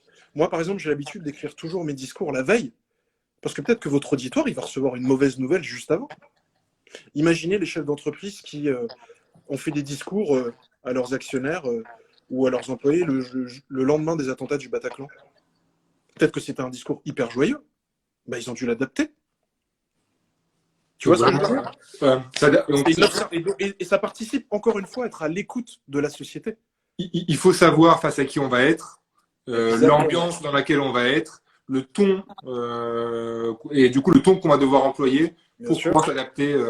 Et il est quasiment impossible de ne pas savoir à qui on va s'adresser. Ouais, j'ai jamais vu quelqu'un faire un discours les yeux bandés sans savoir qui est en face de lui. Mais c'est un exercice qui peut être intéressant. Mais même dans cet exercice-là, ça voudra dire que, étant donné que tu ne sais pas exactement qui est en face de toi, tu vas devoir avoir un discours qui est le plus consensuel possible, le plus diplomate, qui ne met pas à l'écart certaines personnes, certaines générations, certaines catégories sociales, etc. etc. Donc ouais, là par exemple, je lis utiliser chaque élément de notre environnement. Donc vraiment interagir avec le public aussi. C'est l'un des conseils que tu m'avais donné dans la rédaction. Ça, c'est plus dans la maîtrise de son discours, mais moins dans l'adaptation de son discours à son auditoire. Mais ça en fait partie. Lorsque Jacques Chirac, en 1998, il est dans les tribunes, et vous allez bien comprendre la différence. La France s'apprête à être championne du monde, pour les générations qui ont connu ça. Il porte une écharpe tricolore. Il applaudit. Il ne connaît pas le nom des joueurs, mais il les crie quand même. Et d'ailleurs, c'est même devenu une blague. Et le mec au micro, il fait... bon, Zinedine Zidane, il le connaissait, mais il annonce le prénom du joueur, et Chirac, tu vois, qui fait ah, ah. Tout le monde se moque de lui. Mais qu'est-ce que les gens ont retenu? Un président qui s'intéresse à son auditoire, qui est l'auditoire de la France tout entière, qui est derrière son pays, et qui va vers le peuple français. Et ça encore, c'est des points de bénéfice pris. Il s'est adapté à son auditoire, à son environnement, en portant cette écharpe, en applaudissant. Lorsque le président Emmanuel Macron, pour la Coupe du Monde gagnée en 2018, est en Russie et il a le point rageur, il est en bras de chemise, il a mis sa cravate derrière et qu'il est à fond derrière son équipe, il s'adapte à son auditoire. Il aurait très bien pu faire le mec, non, ben moi, j'aime pas trop le foot, bien qu'il soit fan de l'Olympique de Marseille, pas de polémique là-dessus non plus. Il s'est investi. Personne n'est parfait. Adapté à son environnement. Je ne m'exprime pas. Donc ça, voilà, ça c'est pour la question de maîtriser votre auditoire déjà. Ça va rendre votre discours beaucoup plus impactant parce que vous allez dire aux gens ce qu'ils veulent entendre sans être hypocrite. Et secondo, ça va vous rendre confiant aussi. Parce que on a tous entendu cette phrase, hein, non mais laisse-moi lui parler, je le connais. Je vais régler ça, je le connais.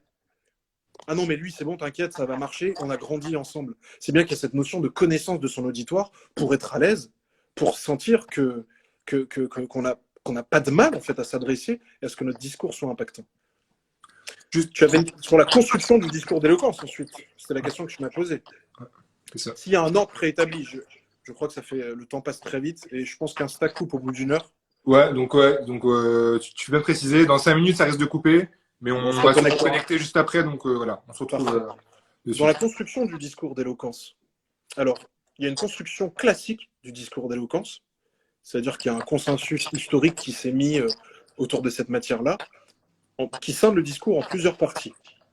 L'exorde, d'abord, c'est la première impression que vous allez donner, il ne faut pas la manquer, parce que si dès le début vous arrivez et vous bafouillez, le discours, ils vont dire « Ok, encore un naze, d'accord ». Alors que si vous faites une exorde pleine d'énergie ou pleine d'émotion en fonction du ton du discours que vous voulez donner, vous allez déjà tout de suite capter l'attention de votre auditoire. D'ailleurs, il y a une question. Est-ce que tu as des conseils pour bien débuter un discours, une sorte de icebreaker, starter? Il y en a 40 000. Il y en a 40 000. Je vais vous prendre l'exemple qu'on connaît tous parce qu'on était très petits. C'est le Père Castor. Aujourd'hui, je vais vous raconter une histoire. Lorsqu'on dit ça à quelqu'un, c'est comme lorsqu'on dit, tu sais que j'ai un truc à te dire, ou lorsque tu fais, mec, j'ai un truc à te dire. Le ton est totalement différent. On va raconter une histoire, mais c'est pas la même émotion. C'est pas la même émotion. D'accord. Et si on est sur une échelle, on peut partir du prof hyper monotone qui dit bon, on va démarrer le cours. Vous savez que vous devez écouter. À votre ami qui fait j'ai un truc à te dire. C'est pareil. Il va vous raconter une histoire que vous devez enregistrer. Donc ça, voilà, ça fait partie des techniques en variant le ton, en commençant par une blague, en commençant par une citation. L'important, c'est que votre discours soit cohérent et soit pas lourd. Donc ça, c'était pour la question de l'exorde, l'introduction. Ensuite, il y a la division, qui est l'annonce implicite du plan. Mesdames et messieurs, aujourd'hui, il m'est donné de vous présenter les résultats de l'entreprise LVMH. Nous allons d'abord commencer avec la comparaison des résultats de l'année 2018, puis doucement glisser vers ceux de l'année 2019, et ensuite se projeter vers les éventuels résultats de l'année 2020. J'ai fait un plan en improvisation. Là. Je viens de faire un plan comme si j'étais le DG de LVMH et j'ai annoncé ce qui va se passer. Donc votre auditoire, il sait qu'il y aura 3 parties. Ensuite, il y a la narration. C'est le récit qui amène le lecteur vers vous, qui met une certaine atmosphère. Je vais reprendre un exemple pour ceux qui ont regardé Cyrano de Bergerac. Ce personnage historique incroyable, en fait, raconte comment il s'est battu contre 100 hommes à la porte de Nesle. Et il met une ambiance. Il y a tous ses compagnons qui se réunissent autour de lui. Et il aurait très bien pu dire bah, écoutez, je suis arrivé, je me suis battu, j'ai gagné. Histoire pourrie. Pas du tout histoire chevaleresque. Mais lui, il veut mettre une ambiance. Il veut rentrer dans la narration. Et il faut regarder ce film qui dit la lune dans le ciel luisait comme une montre quand soudain, je ne sais quel soigneux horloger s'étant mis à passer un coton nuageux sur le boîtier d'argent de cette montre ronde, il se fit une nuit la plus noire du monde. Et là, tout de suite, il met le ton et on s'imagine, on se dit, ouais, il y a la lune qui éclairait fortement, qui luisait comme une montre. Et tout d'un coup, il y a un coton nuagé qui est passé sur le boîtier d'argent de cette montre ronde. Là, il parle de la lune. Et tout d'un coup, vu que le nuage passe devant la lune, il se fit une nuit la plus noire du monde. Ça, c'est une manière d'entrer dans un discours. Tout de suite, l'auditoire, il se fait, ah ouais, qu'est-ce qui va se passer après? Et c'est là qu'on rentre dans la partie suivante, l'argumentation, qui est le cœur de votre discours.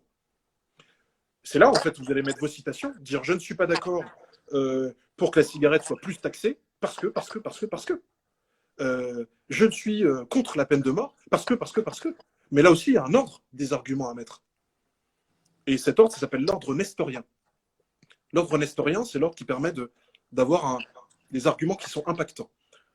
Il faut toujours commencer. Pourquoi d'ailleurs nestorien? C'est en référence à Nestor. Nestor que vous connaissez peut-être si vous avez regardé le film 3, ou que vous connaissez peut-être si vous avez lu le livre L'Iliade d'Homère. C'est pas le même registre, mais ça raconte la même histoire. Et Nestor, grand général de l'armée athénienne, avait l'habitude d'envoyer d'abord ses soldats forts, ensuite ses soldats faibles, et ensuite le reste de ses troupes pour avoir un impact vraiment important.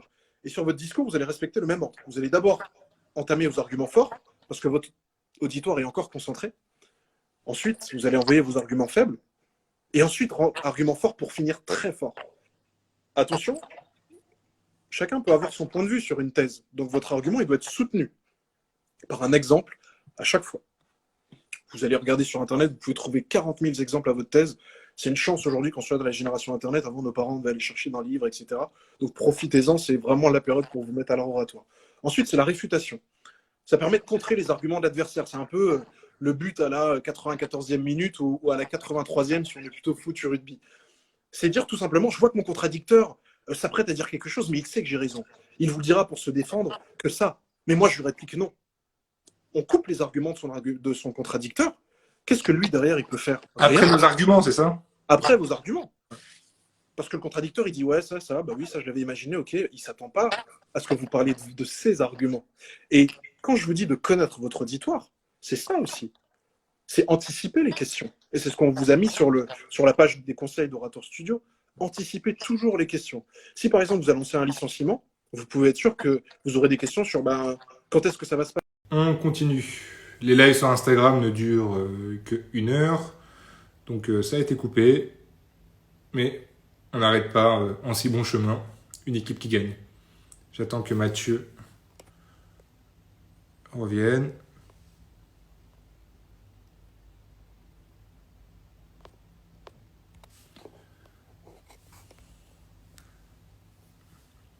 Ouais, c'est les lives sur Instagram se coupent au bout d'une heure. Et donc on a déjà dépassé une heure. Ça passe vite, mais ça fait déjà une heure. Donc Mathieu, avant que je te mette en live, est-ce que tu peux mettre en commentaire, est-ce que tu peux remettre en commentaire la page Orator Studio, comme ça je l'épingle et après je te reprends en live.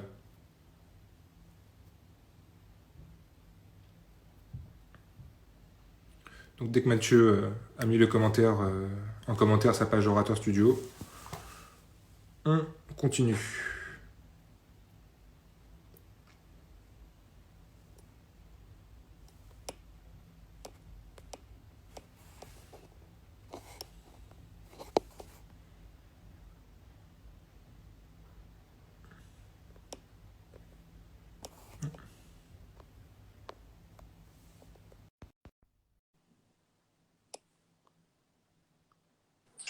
Welcome back. Ouais. Je vois Dia FZ Bensmain qui demande si on pourra enregistrer le premier live. Of course, ça sera enregistré. C'était la mission de Mehmet, j'espère qu'il l'a fait. Il est déjà sur ma story. Génial. Et ensuite, Et depuis la story, page. je peux le récupérer. Et donc, après, je verrai avec Mathieu par quel biais on le republie. Mais je peux le récupérer depuis ma story. Génial, génial. Donc, du coup, cela. Et ensuite, moi, je le mettrai aussi sur la page d'Orator, en IGTV, et sur la mienne. Donc, vraiment, vous pourrez voir tout ce qu'on a dit. Donc, Mehmet, nous étions à la réfutation dans le plan du discours. Et je me permets de répéter pour ceux qui viennent d'arriver. C'est la construction classique du discours qui commence avec l'exorde, la division, ensuite la narration, l'argumentation, et enfin, là, on était à la réfutation. Donc, c'est contredire son opposant oratoire ou anticiper les questions de votre auditoire afin qu'ils en aient le moins possible et que vous maîtrisiez votre discours au maximum. Ensuite, on a la péroraison, qui est votre conclusion et qui est hyper importante parce qu'en fait, il faudra forcément remémorer à l'auditoire tout ce que vous avez dit en résumé, sans répéter la même chose, en étant impactant, en vous faisant bien comprendre, en étant... En fait, il faut laisser un souvenir à votre auditoire. Donc c'est soit en terminant sur une blague, soit en terminant par une émotion, en disant « Merci Paris, je vous aime ». C'est une forme de péroraison. Mais au moins, votre auditoire va se souvenir de ce que vous avez dit et en général va se dire « Putain, mais ce discours-là, il était long, c'était 1 heure, mais je me rappelle qu'il avait une énergie ». Et lorsque, par exemple, le président Macron crie et dit « notre projet. C'est notre projet !» C'est une excellente péroraison qui fait que régulièrement, tout ce discours-là, il revient, on se dit « Ah ouais, il était vraiment au feu », donc on s'en est souvenu. Et ensuite, au fur et à mesure, durant votre discours, vous pouvez l'orner de plein de choses. Et là, c'est à vous de trouver votre style. Que vous soyez écrivain, rappeur, scénariste, homme politique, etc. Trouvez votre style. Trouvez les références qui vous font plaisir. Ne copiez pas les gens bêtement. Copiez pour reprendre le meilleur. Tous les sportifs, au début, copient leurs idoles. Quand on dit « Ah ouais, regarde, je vais faire ce skills, c'est Drogba qui l'a fait », mais au bout d'un certain moment, vous vous rendez compte que vous êtes aussi très très bon et vous inventez vos propres skills. Et je vous le dis surtout à vous, mesdames qui nous regardez, vous avez des qualités incroyables. Vous êtes capable de monter dans les tours, d'avoir un ton, d'avoir le regard qui porte, d'avoir un ton doux, de faire passer beaucoup plus facilement les émotions que les hommes, de séduire. Parce que séduire, ça permet de persuader. Persuader, c'est la différence avec convaincre. Convaincre, c'est avec des arguments logiques. Persuader, c'est avec l'émotionnel. Je vais te convaincre par A plus B qu'il faut que tu investisses dans ma boîte, mais je vais te persuader qu'il faut que tu investisses dans ma boîte parce que tu es mon pote et que tu m'aimes et qu'il faut que tu me soutiennes. Tu vois la différence? Et vous avez cette capacité d'unir les deux. Et vous agrémentez ça de figures de style, d'exemples. Et les figures de style, il y en a plein. Je ne sais pas si vous vous rappelez quand François Hollande avait fait son discours sur le discours du second tour face à Nicolas Sarkozy, lorsqu'il disait « Moi, président, je, moi, président, je, moi, président, je », c'est une figure de style. Une anaphore. De style qui s'appelle l'anaphore et qui est reprise du général de Gaulle. C'est pas lui qui l'a inventé, mais quand il disait Paris outragé, Paris brisé, mais Paris libéré, ça permet de conserver l'attention de l'auditoire. Et on ajoute à ça les variations de temps, la maîtrise du silence. Et c'est ce qu'on appelle un peu les registres du discours. Et les registres du discours, ils sont au nombre de 3. Il y a l'éthos. Lorsqu'on dit quelqu'un, ouais, c'est quelqu'un qui joue que sur son éthos. L'éthos, en fait, c'est votre crédibilité, c'est la personnalité de l'orateur. Lorsque vous voyez sur BFM TV, Gérard Martin intervient, c'est un expert en cybersécurité ou un expert en violence urbaine. Vous n'allez pas taper le nom du mec sur Internet avant de l'écouter à la télévision. Vous croyez ce qu'on vous met. C'est ça l'éthos, c'est l'autorité. Lorsqu'on dit faites rentrer dans la salle Monsieur le Président de la République, les gens se lèvent. Lorsque votre directeur d'école rentre dans la salle, vous vous levez. Pourquoi vous ne vous levez pas quand il y a le professeur, ou peut-être moins souvent? Parce qu'il y a un ethos différent, il y a un titre différent, il y a une influence différente. Et chacun, on a un ethos. On parle tous en tant que... Vous pouvez avoir un ethos en tant que grande sœur de quelqu'un. Ensuite, il y a le logos, c'est la logique de vos arguments. Et là, c'est comme ça que vous allez convaincre par leur raisonnement, la clarté du message, sa logique. Et ce logos, il est très présent lorsque je vous parlais d'ordre du discours tout à l'heure, dans l'argumentation et votre réfutation. A plus B égale C parce que, ça c'est de la logique. Einstein, il n'est pas arrivé en mode je suis grand professeur, je vous dis que E égale MC2, vous allez me croire. Non, il a donné une démonstration que ceux qui ont fait prépa connaissent, ou ceux qui sont fans de sciences connaissent. Il a fait une démonstration et on l'a la logique. Et cet ethos-là, il en a eu encore plus après, puisqu'il est devenu prix Nobel. Mais aujourd'hui, il y a des prix Nobel qui sont contestés. Ils doivent toujours prouver que ce qu'ils ont dit, c'est bon. Donc c'est bien la preuve que les deux doivent aller ensemble. Et enfin, il y a le pathos. C'est l'émotionnel. C'est plaire pour instruire et émouvoir. C'est utiliser les sens de son auditoire. Si quelqu'un arrive sur scène de manière hyper triste et vous dit aujourd'hui, je suis obligé d'intervenir devant vous. C'est pas hyper simple parce que j'ai perdu ma mère ce matin, mais je vais vous parler quand même. J'espère que vous serez hyper humble face à moi. Je ne me sens pas très bien. Peut-être que cette personne ment, mais peut-être qu'elle a raison.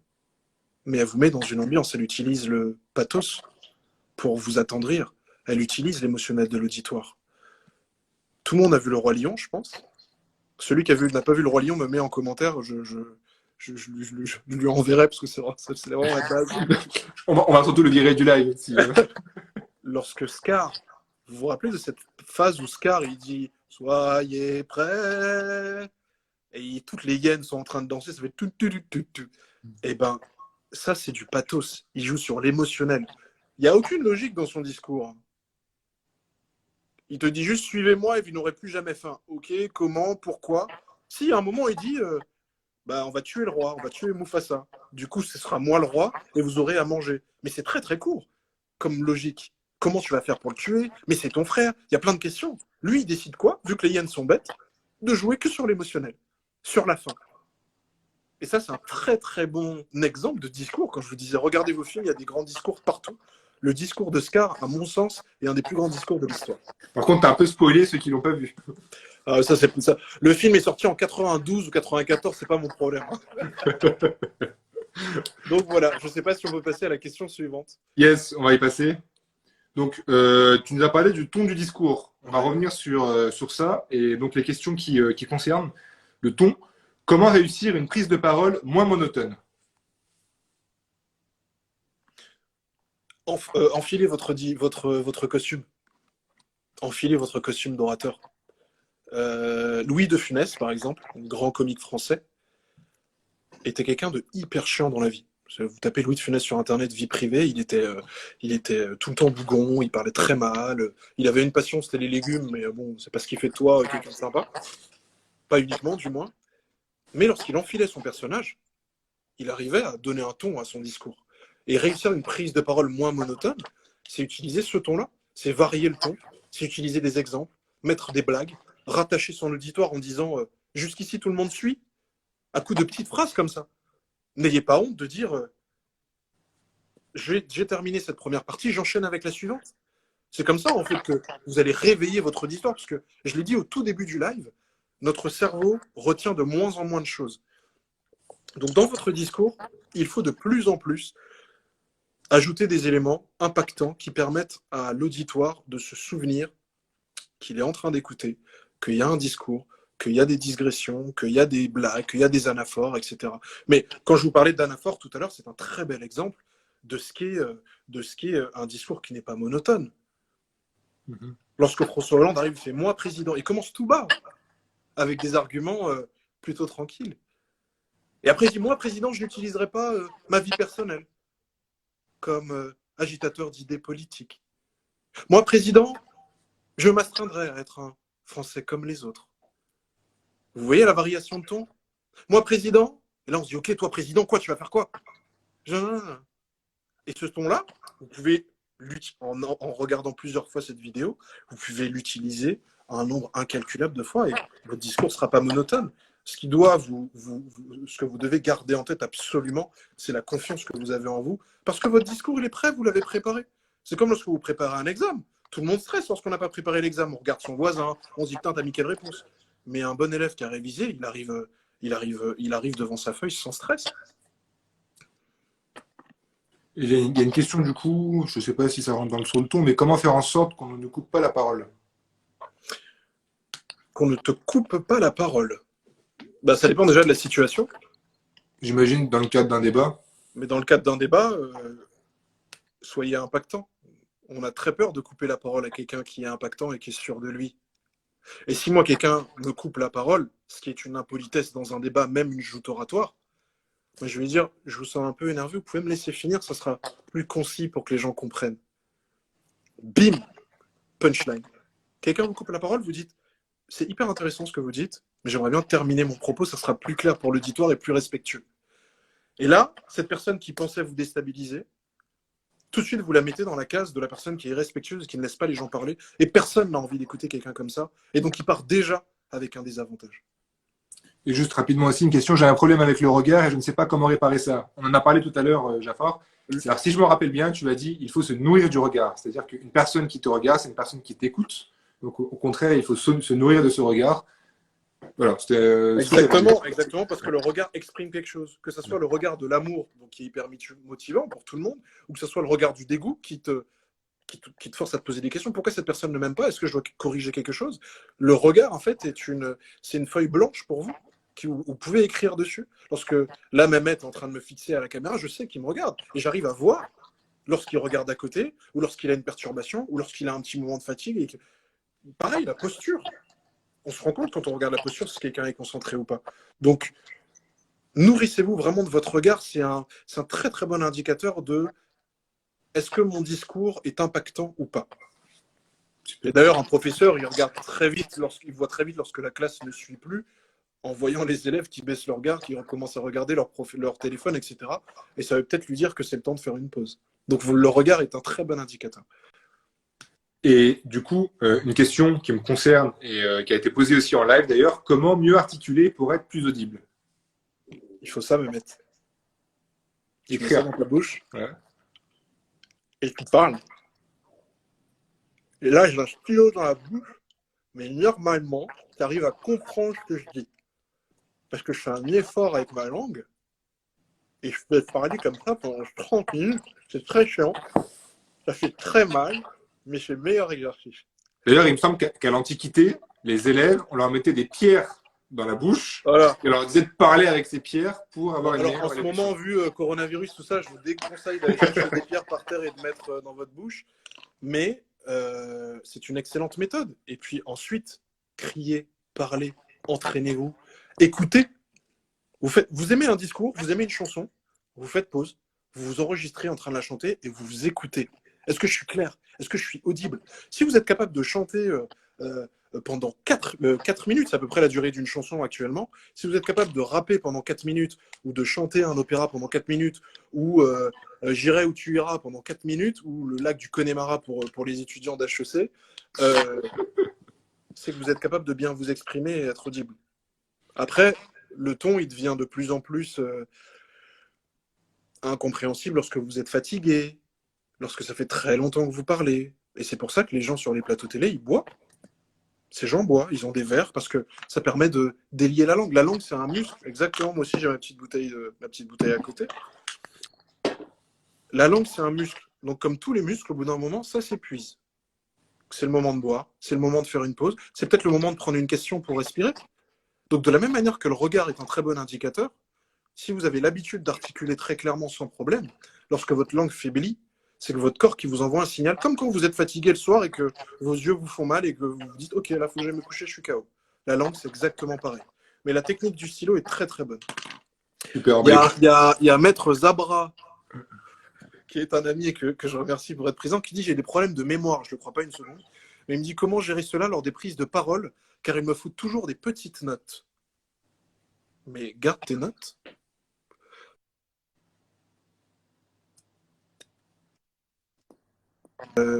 Sauf si tu es acteur. Et même les acteurs, il y a un moment, ça coupe. Mais je reprends l'idée du muscle. Votre cerveau est un muscle. Si vous vous entraînez pas, eh ben, votre cerveau va rien retenir. Mais si vous écoutez une chanson que vous adorez une fois, 2 fois, 10 fois, 100 fois, naturellement, sans vous dire « Ah, mais je vais apprendre cette chanson », vous la retenez et vous êtes capable de la chanter à tue-tête après. Votre discours, c'est pareil. Entraînez-vous, entraînez-vous, entraînez-vous. Maîtrisez les parties de votre discours. Et après, les exemples vont découler. Pourquoi moi, je conseille d'avoir des notes, sauf si vous voulez vraiment épater la galerie et autres. Vous n'êtes pas obligé d'avoir tout le classeur de votre discours. Mais juste un tout petit carré avec les bullet points, ça a déjà un effet doudou hyper rassurant. Puis le jour où vous n'en avez plus besoin, vous vous en débarrassez. Moi, j'utilise encore des notes. Je n'en ai pas honte du tout. Donc, faites les deux. Entraînez votre mémoire avec de la chanson, avec des pièces de théâtre, avec des livres, etc. Et ensuite, vous y arriverez très, très bien. Partez du principe. Et je parlais de Kerry James tout à l'heure. Je crois que c'est quelqu'un que tu aimes bien, Mehmet. Il dit une phrase qui dit « On n'est pas condamné à l'échec ». Mais c'est vraiment ça. C'est-à-dire que ça doit être un principe de vie. Les gens qui se disent « Ah ouais, non, le sport, c'est pas fait pour moi », il y a toujours un moment où il faut commencer. Vous n'allez pas devenir le meilleur. Je n'ai pas vocation à devenir le meilleur orateur du monde. Mais j'ai vocation à devenir bon, puis transmettre. Parce que c'est quelque chose qui me passionne. Donc, je m'entraîne. Sur la mémoire, c'est exactement la même chose. Je pars pas du principe, que je suis condamné à ne pas parler, condamné à l'échec. J'avance. Je me dis, j'y vais. Je commence. Je lance mon truc. Orateur Studio, peut-être que c'est une aventure qui se serait lancée dans 10 ans. Mais j'ai la chance d'être entouré par des gens comme toi, comme Imen, comme Charles, mon meilleur ami, comme mon cousin Manuel qui est au Canada. En plus, aujourd'hui, on peut se parler partout. Ce sont des personnes qui, tous les jours, me disent « Gros, vas-y, lance-toi. T'as un talent, fais-le, lance-toi. » Ils ont chacun leurs skills.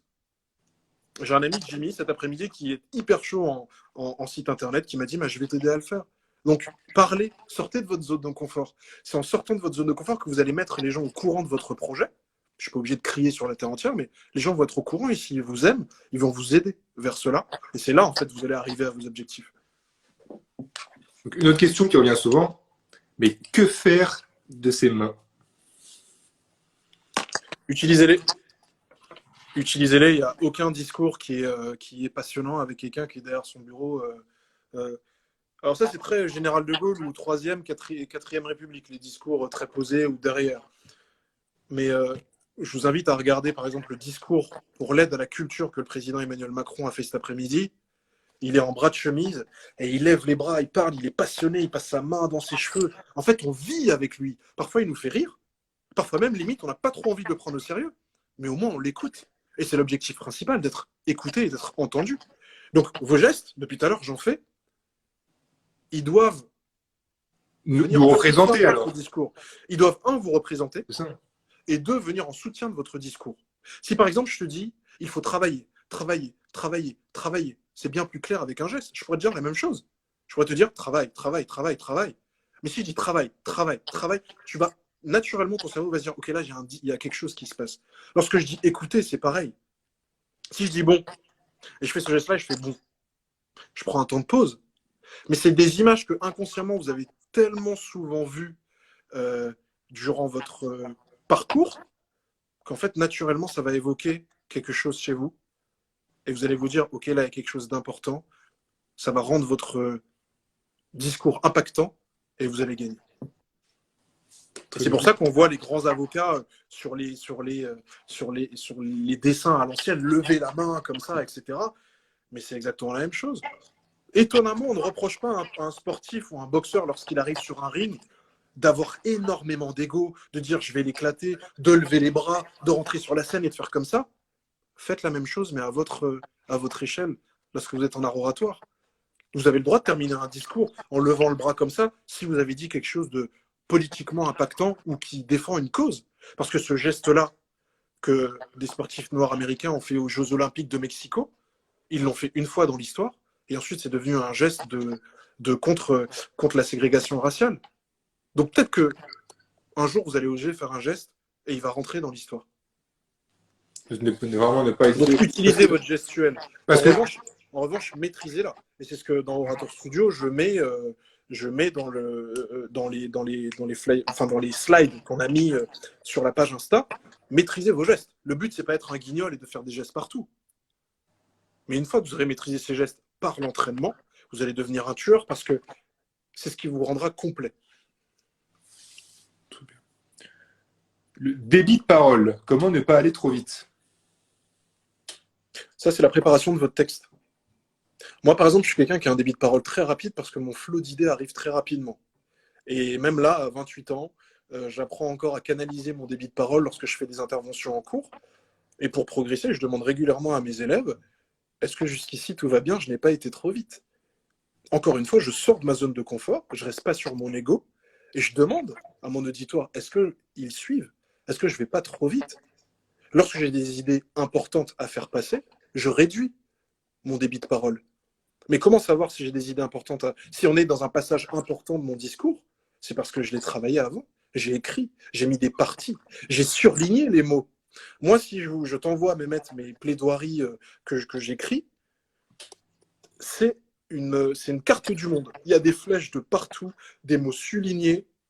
Il y a des 3 petits points qui font parfois la moitié de la page, une série de points, parce que je sais que je dois marquer un long silence. Je m'entraîne. Et puis le jour J, peut-être que j'aurais pas besoin de cette note parce que j'aurais retenu le plan. Mais tout part du plan. Tout part de la préparation. Lorsque un sportif sait que sur sa course, pour aller droit au but, au bout d'un certain moment, il doit faire un crochet. Il ne réfléchit pas au fait de est-ce qu'il doit faire un crochet. C'est à force de s'entraîner et de voir venir l'adversaire comme ça, qui sait que si l'adversaire va par là et que lui va par là, s'il fait un crochet à droite, il va l'éviter. Mais il s'est bien entraîné avant. Sinon, il irait tout droit. Vous, c'est exactement pareil. À force d'entraînement, à force de regarder, d'observer, de dire « mais là, ce mec-là, il utilise tout le temps cette technique-là », vous allez y arriver et naturellement, vous allez mettre le bon ton et avoir la bonne gestion des silences. Donc c'est ça, quand tu parlais de gestion de silence, c'est ça, c'est sur ces notes, ne pas hésiter à mettre arrête-toi là, respire un coup. Mais on a tous eu nos parents qui nous disent, qui vont nous dire tu sais, Mehmet, grosse pause. Et ça te met une pression incroyable. Grosse pression. Ouais. Quand ton grand-père te dit assieds-toi, bon, tu sais, Mathieu, pause de 3-4 secondes. Hein. J'aimerais aborder aujourd'hui ce sujet avec toi, qui est très important pour ton évolution. Je parle hyper lentement, mais je ne perds pas l'attention de mon interlocuteur. Déjà parce qu'il a son ethos, c'est quelqu'un de ta famille que tu respectes, ou c'est peut-être ton directeur d'école, ou c'est peut-être ton banquier, ou c'est peut-être ta copine qui dit bon, on va parler. En général, quand on te dit bon, on va parler, là, tu te mets droit, tu te tiens droit, tu viens un peu plus sérieux. C'est mauvais signe. Et tout d'un coup, ton cerveau il se met à réfléchir et tu dis bon, attends, dans la journée, j'ai rien fait. Est-ce que c'était hier? Est-ce que c'était la semaine dernière? Mais tu as son attention et inversement. Bah, c'est exactement ça. Merci. Super exemple. Donc, l'intonation, pour rester rythmé dans son discours. Comment trouver le bon ton? Il y a Aikus Medit qui me dit Mathieu, il faut que tu me coaches, je suis tellement naze moi-même, j'ai pas envie de m'écouter. Déjà, on va commencer. Aikus, on va commencer par la confiance en soi et tu n'es pas naze. Tu as forcément un talent incroyable qui doit s'exprimer et avec grand plaisir, après le live, tu m'envoies un message en inbox et on en discute avec grand plaisir. Donc oui, le début de... non, c'était pas ça. L'intonation, pour rythmer son discours. Comment trouver le bon ton? L'imitation. Lorsque vous écoutez de la chanson et que le chanteur se met à chanter tout doucement et après il accélère, il se met à crier et puis il redescend, et ça ne vous choque pas. Donc imitez-le. Essayez de voir dans les parties de vos discours, lorsqu'il y a des moments où peut-être qu'il faut que vous baissiez le ton parce que j'ai un secret à vous raconter. Si vous arrivez en gueulant en disant « j'ai un secret à vous raconter », bah, les gens ils vont dire « ok, c'est plus trop un secret ». Alors parfois tu peux être dans une salle de 1000 personnes et dire j'ai une confidence à vous faire aujourd'hui. Tu vois la différence? Mais ça, c'est juste de l'imitation. C'est en regardant des discours, en écrivant, en prenant des notes. Même là, moi, je vois les commentaires passer, je prends des notes sur un calepin. Et il faut tout le temps, en fait, être en mode écoute. Et c'est quelque chose qu'on perd lorsqu'on dépasse un certain âge, mais lorsqu'on est très jeune, il y a le stade d'émerveillement. Le stade d'émerveillement, c'est ce qui fait que lorsque vous allumez un briquet devant un bébé, il va faire waouh. Ou lorsque vous lui donnez du citron, il va faire Passé un certain âge, quelqu'un allume un briquet devant vous, à part si c'est à 2 cm de vos yeux, ça ne va plus rien vous faire. Mais ce stade d'émerveillement que l'on perd durant notre vie, il faut le retrouver quand il s'agit d'art oratoire. Écoutez tout le temps. Faites pause, on a la capacité d'avoir un replay aujourd'hui, etc. Utilisez l'entourage, soyez à son écoute et vous allez progresser par l'entraînement. Il y a Kenza qui dit lorsqu'une femme utilise un ton passionné et une gestuelle dynamique, elle est facilement disqualifiée car qualifiée d'hystérique. Royal vs Sarkozy. Comment éviter cet écueil? Je te remercie infiniment, Kenza, mais ça, c'est l'histoire du monde. Dans une société qui est très conservatrice dans les pays latins que nous sommes, et ça s'inverse au fur et à mesure avec les mouvements MeToo, avec des femmes qui ont de plus en plus de responsabilités dans la société. Et aujourd'hui, les pays du Nord ont certains gouvernements où les femmes sont majoritaires. Ça choque personne. Donc là, c'est une grosse patience et surtout la capacité, je vais être un peu vulgaire, à dire merde à votre interlocuteur qui dit cela. Mais ça, lorsque je vous disais tout à l'heure la réfutation dans le discours, c'est une technique aussi qui est possible. Comment utiliser la technique de la réfutation? Si vous savez que votre interlocuteur est quelqu'un de profondément misogyne et qui va sûrement vous faire une remarque en disant « Mais Madame Royale, pourquoi vous vous énervez? Vous reprenez le même ton que lui, il dit « Monsieur Sarkozy, pourquoi vous êtes misogyne parce que je hausse un tout petit peu le ton alors que vous le faites depuis tout à l'heure ?» Et là, tout de suite, vous le renvoyez dans ses cordes. Malheureusement, les femmes dans la société sont souvent élevées en se disant « Tu dois te tenir bien, tu ne dois pas écarter les jambes, tu peux faire redescendre ta jupe, etc. » Alors que nous, on nous permet de courir tout nu jusqu'à je ne sais pas quel âge. Mais ça, pareil, il faut s'en débarrasser, avoir confiance en soi et se dire Ok, je suis une nana, je suis plus forte que les hommes, parce que moi, je le crois réellement, et je vais y aller. C'est ce qu'aurait dû faire Madame Royale, mais j'étais trop petit à cette époque pour la conseiller. Elle t'a pas eu comme coach. Et donc, j'ai aussi une question d'une personne en fait qui a une petite voix et qui parle doucement, qui demande des astuces pour parler plus fort. Ça, je l'ai dit au tout début. Entre la glotte et la luette, ça va faire rire quelqu'un qui nous regarde, c'est une private joke. Entre la glotte et la luette, vous avez vos cordes vocales. C'est un muscle.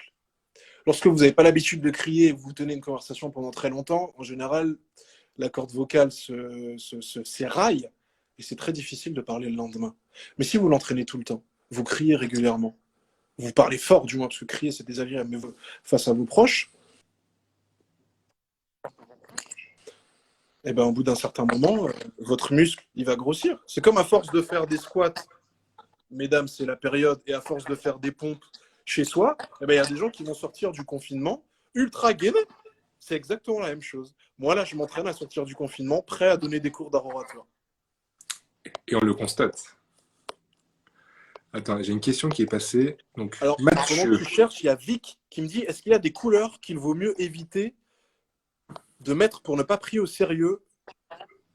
Bah oui, mon frérot Vic. Parce que lorsqu'on s'adapte à son auditoire, c'est être le plus consensuel possible. Et les couleurs consensuelles, vous les connaissez. C'est le blanc, le noir, le bleu marine, le gris sombre. C'est la couleur des costumes cravates des hommes politiques. Pourquoi ils mettent ces couleurs-là? Parce qu'en général, c'est des couleurs qui sont agréables, douces. Je vous invite à voir comment Kanye West et Kim Kardashian s'habillent. Ce sont des gens qui utilisent des couleurs très douces, couleurs pastel. Et c'est ce qui fait qu'ils ont énormément de viralité sur les réseaux, parce qu'il y a très peu de personnes qui disent « Ah ouais, non, ça, c'est pas mon style, j'aime pas du tout cette couleur. » Peut-être sur la coupe du vêtement, on va pas être d'accord. Mais sur la couleur, il n'y aura aucun problème. Parce que on aura été consensuel. Donc pareil, Vic, sur les couleurs, ton sobre. Par exemple, lorsque moi je faisais les concours d'éloquence, on nous prêtait des robes d'avocat. L'avocat, c'est noir et blanc, c'est reconnaissable, mais c'est pas agressif. Tout va très bien. Et donc l'autre question, c'est Matt. J'aimerais ta perspective sur le public speaking virtuel, vu que beaucoup sont en télétravail en ce moment.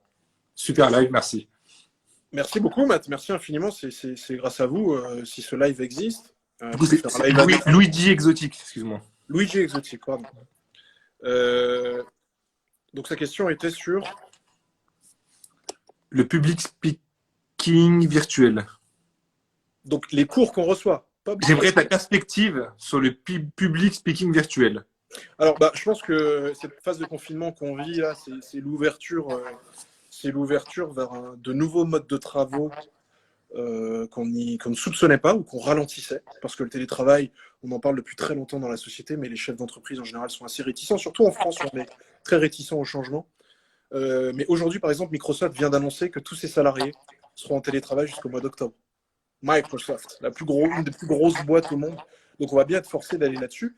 Donc, être forcé aussi à terme d'utiliser des outils qui permettent de continuer à s'exercer en art oratoire à travers un écran. Et moi, depuis le début du confinement, par 2 fois, j'ai donné des cours à mes élèves d'HEIP. Je vais redonner 2 cours d'ici la fin du mois de mai. Et ça se passe très bien. Il faut juste s'adapter. Et peut-être qu'à terme, chez nous, nous aurons tous des grands écrans avec des écrans hyper larges pour que le prof de l'autre côté soit debout, comme dans une classe, et vous serez derrière, dans la partie de chez vous dédiée au télétravail. Et ça, j'y crois énormément. Et il ne faut pas être réfractaire au changement, sinon vous allez passer à côté de la capacité de produire ceux qui sont entrepreneurs ou qui donnent des cours. Et d'ailleurs, c'est mon ami Jimmy Brumand, avec qui je travaille à HEIP aussi, qui m'a dit « Mathieu, est-ce que tu es chaud pour donner des cours d'art oratoire en visio ?» Quand il m'a dit ça, j'étais en mode « Hein ? Bah non, en fait, on va pas donner de cours ce mois-ci, c'est tout. » Et il m'a dit « Si. » J'ai dit « Non. » Il m'a dit « Si, regarde. » J'ai fait il m'a dit « Si. » J'ai fait « Ok. » Et le premier cours, j'étais en mode « Ok, comment tu t'habilles ? D'accord, ok, est-ce que ton siège, il est pas trop ? J'étais dans 40 000 endroits dans mon appartement, en mode « Ok, là, tac. Ok, est-ce que je suis pas trop près ? Est-ce que mon visage, il brille pas trop ?» Et puis au bout d'un certain moment, comme le disait Imen tout à l'heure, il faut arrêter d'avoir peur, il faut se lancer et ne pas sous-estimer la tolérance des gens qui sont en face de vous. À part si vous dites quelque chose de grave ou de choquant, les gens sont hyper tolérants face aux gens qui prennent la parole parce qu'eux-mêmes ont peur de le faire. Donc voilà. Il y a Maxime qui demande d'ailleurs, qui est bientôt en entretien en visio, est-ce qu'il a des conseils pour être impactant? Maxime, j'espère que tu vas réussir cet entretien, puisque chaque entretien, ou même pas réussir, en fait, ça m'est égal, parce que chaque expérience est une réussite pour moi. Réussir son entretien en visio, il y a plusieurs techniques qui sont simples. D'abord, sur le technique, je ne vais pas rentrer là-dedans, mais essayer d'avoir une connectique fiable. Même tout à l'heure m'a dit, frérot, s'il te plaît, téléphone bien chargé, etc. Et je lui ai dit, ouais.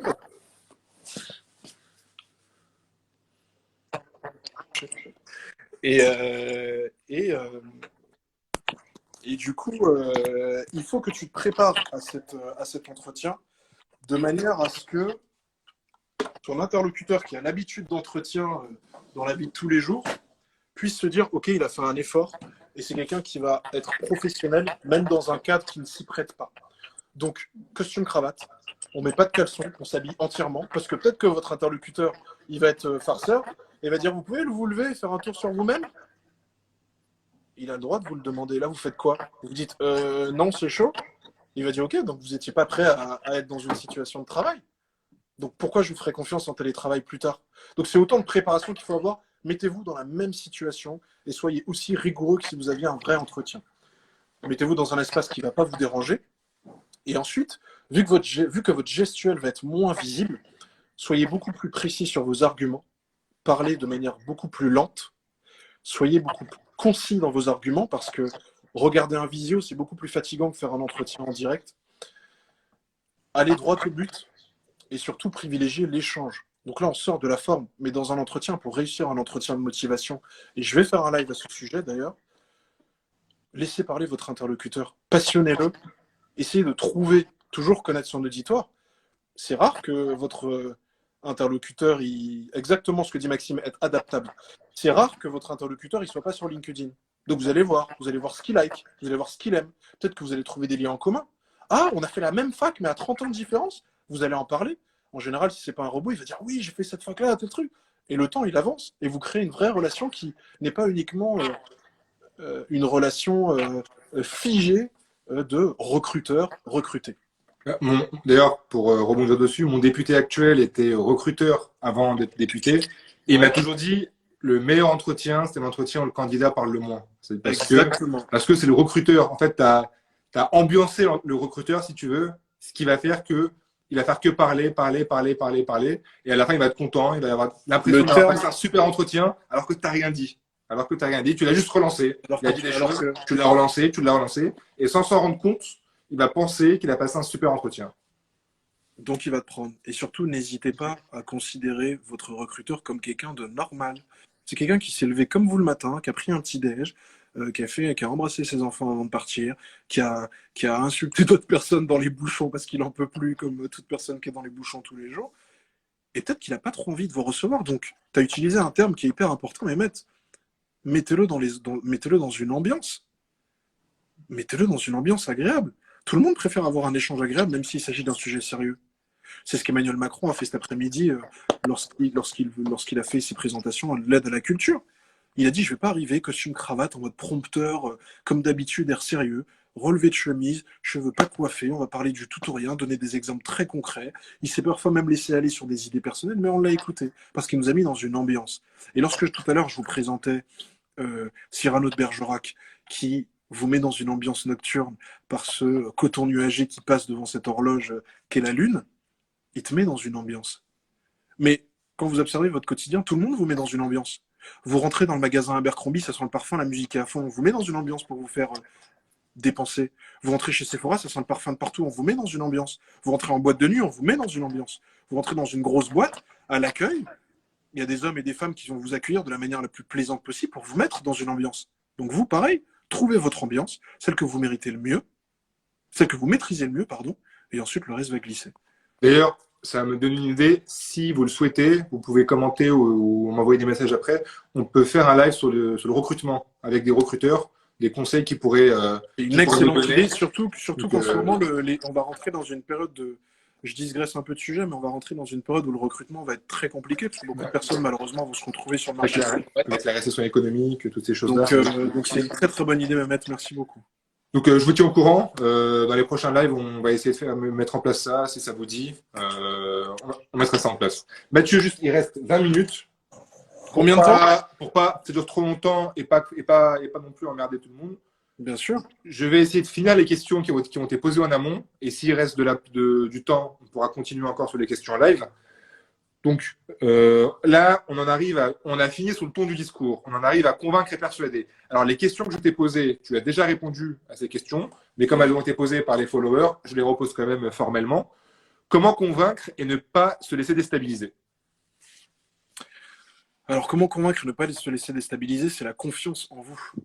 Donc, on parle bien de convaincre, on ne parle pas de persuader. Convaincre, ce sont avec des arguments logiques. Comment ne pas avoir confiance en des arguments logiques? Lorsqu'on vous dit que 1 plus 1 égale 2, vous y croyez.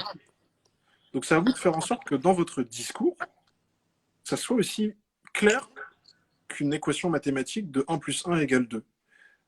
Exemple, un sujet qu'on répète souvent dans nos exercices d'art oratoire, êtes-vous pour ou contre la peine de mort? On demande de défendre. Forcément, je suis contre la peine de mort, en France du moins. Quels arguments? On va utiliser des arguments logiques. Parce que la vie humaine n'a pas de prix, donc on ne doit pas l'enlever. Parce que nous sommes dans une démocratie, donc on a une justice qui ne conduit pas à la mort, etc., etc., etc. Donc il faut vous baser sur des arguments qui sont irréfutables par personne. Et c'est comme ça, en fait, que vous allez être convaincant.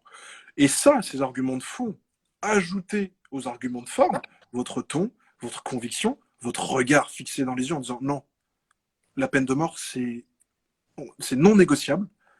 Voilà, votre interlocuteur, il sera conquis et dira ok, très bien. Et on arrive bien à se faire convaincre à acheter des paires de chaussettes et des paires de lacets en plus lorsqu'on va chez Foot Locker, alors qu'on n'en avait pas besoin au départ. Donc je suis sûr que vous êtes capable d'être convaincu ou être aussi convaincant dans vos sujets de la vie au quotidien. Il y a Aïcha qui demande est-ce qu'il faut d'abord qu'on croit nous-mêmes à ces idées-là pour pouvoir convaincre les autres? C'est mieux, mais ensuite derrière, lorsque vous allez passer le stade de l'art oratoire, ou vous allez passer au stade de l'amusement oratoire, vous allez être très fan de défendre des thèses absurdes parce que c'est le meilleur moyen de faire fonctionner son cerveau. C'est la raison pour laquelle, si vous participez à une joute oratoire où vous devez défendre un projet devant quelqu'un et avec quelqu'un qui veut pas que ce projet se réalise, faites l'effort de vraiment vous projeter dans les arguments que l'autre va donner aussi. Ça va être la meilleure manière de faire fonctionner votre cerveau et de passer à côté de rien. Et c'est comme ça, en fait, que vous arrivez à défendre une thèse à laquelle vous ne croyez pas. Par exemple, là, tu peux me poser une question sur une thèse totalement absurde, là, en direct, sans me dire, et je pense que je vais réussir à trouver quelques arguments. Tu veux essayer? On peut essayer, mais une quand thèse tu veux dire. absurde, en 2 minutes, hein, même pas, une thèse absurde. Euh... Mélenchon est le meilleur. Ah non, t'es bon. Je peux considérer que Jean-Luc Mélenchon est vraiment pour moi quelqu'un qui doit être président de la République, parce que être président de la République, c'est représenter le peuple. Et Jean-Luc Mélenchon, dans ses arguments, régulièrement se revendique comme quelqu'un représentant le peuple. Il est placé sur une partie de l'hémicycle qui, historiquement, a toujours représenté le peuple. Et il possède les qualités oratoires et intellectuelles que, pour moi, sont indispensables pour devenir président. Donc, à la prochaine élection, votez Jean-Luc Mélenchon. Ah Je me suis violé le cerveau. c'est enregistré, attention. Donc voilà, mais c'est à force de faire travailler votre cerveau comme ça. Ah voilà, il y a quelqu'un qui a mis j'ai envie de voter Jean-Luc Mélenchon. Non, ça y est, on a démarré un débat politique. Non. C'est quoi les autres questions? Il reste 2 questions. Comment prendre la parole pendant une réunion et garder l'attention? Et comment interpeller son public? Les 2 dernières questions. You. Prendre la parole au sein d'une réunion. Bah, levez la main déjà, c'est toujours plus poli. En général, on va vous donner la parole, sauf si vous avez l'habitude de dire des bêtises, mais ça, c'est vous et vous-même, de vous canaliser. Vous aurez à l'avance préparé votre texte ou votre intervention, ou à minima préparé mentalement. Et du coup, derrière, si votre propos est pertinent, que vous êtes éloquent, il n'y aura aucun problème. Mais toujours, même la personne la plus éloquente, au bout d'un certain moment, on va se fatiguer. Donc il faut réveiller son auditoire, soit par une petite blague.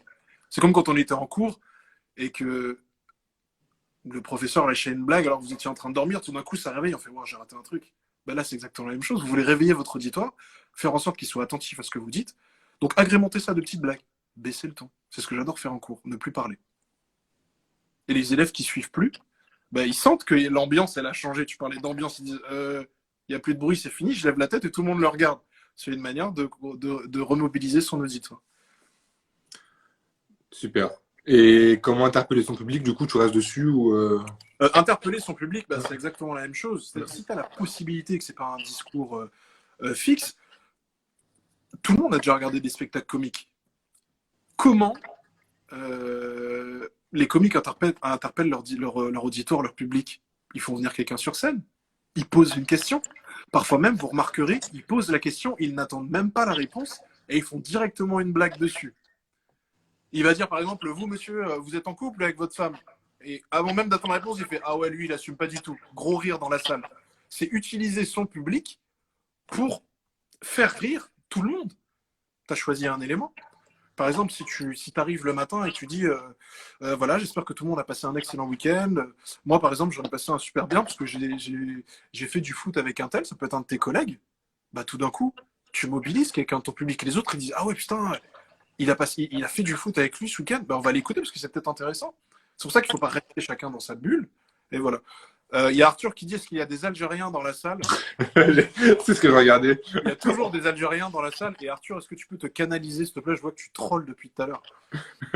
Mais il y a toujours des Algériens partout, nous y allions, et Taria Jazair, si je peux me permettre.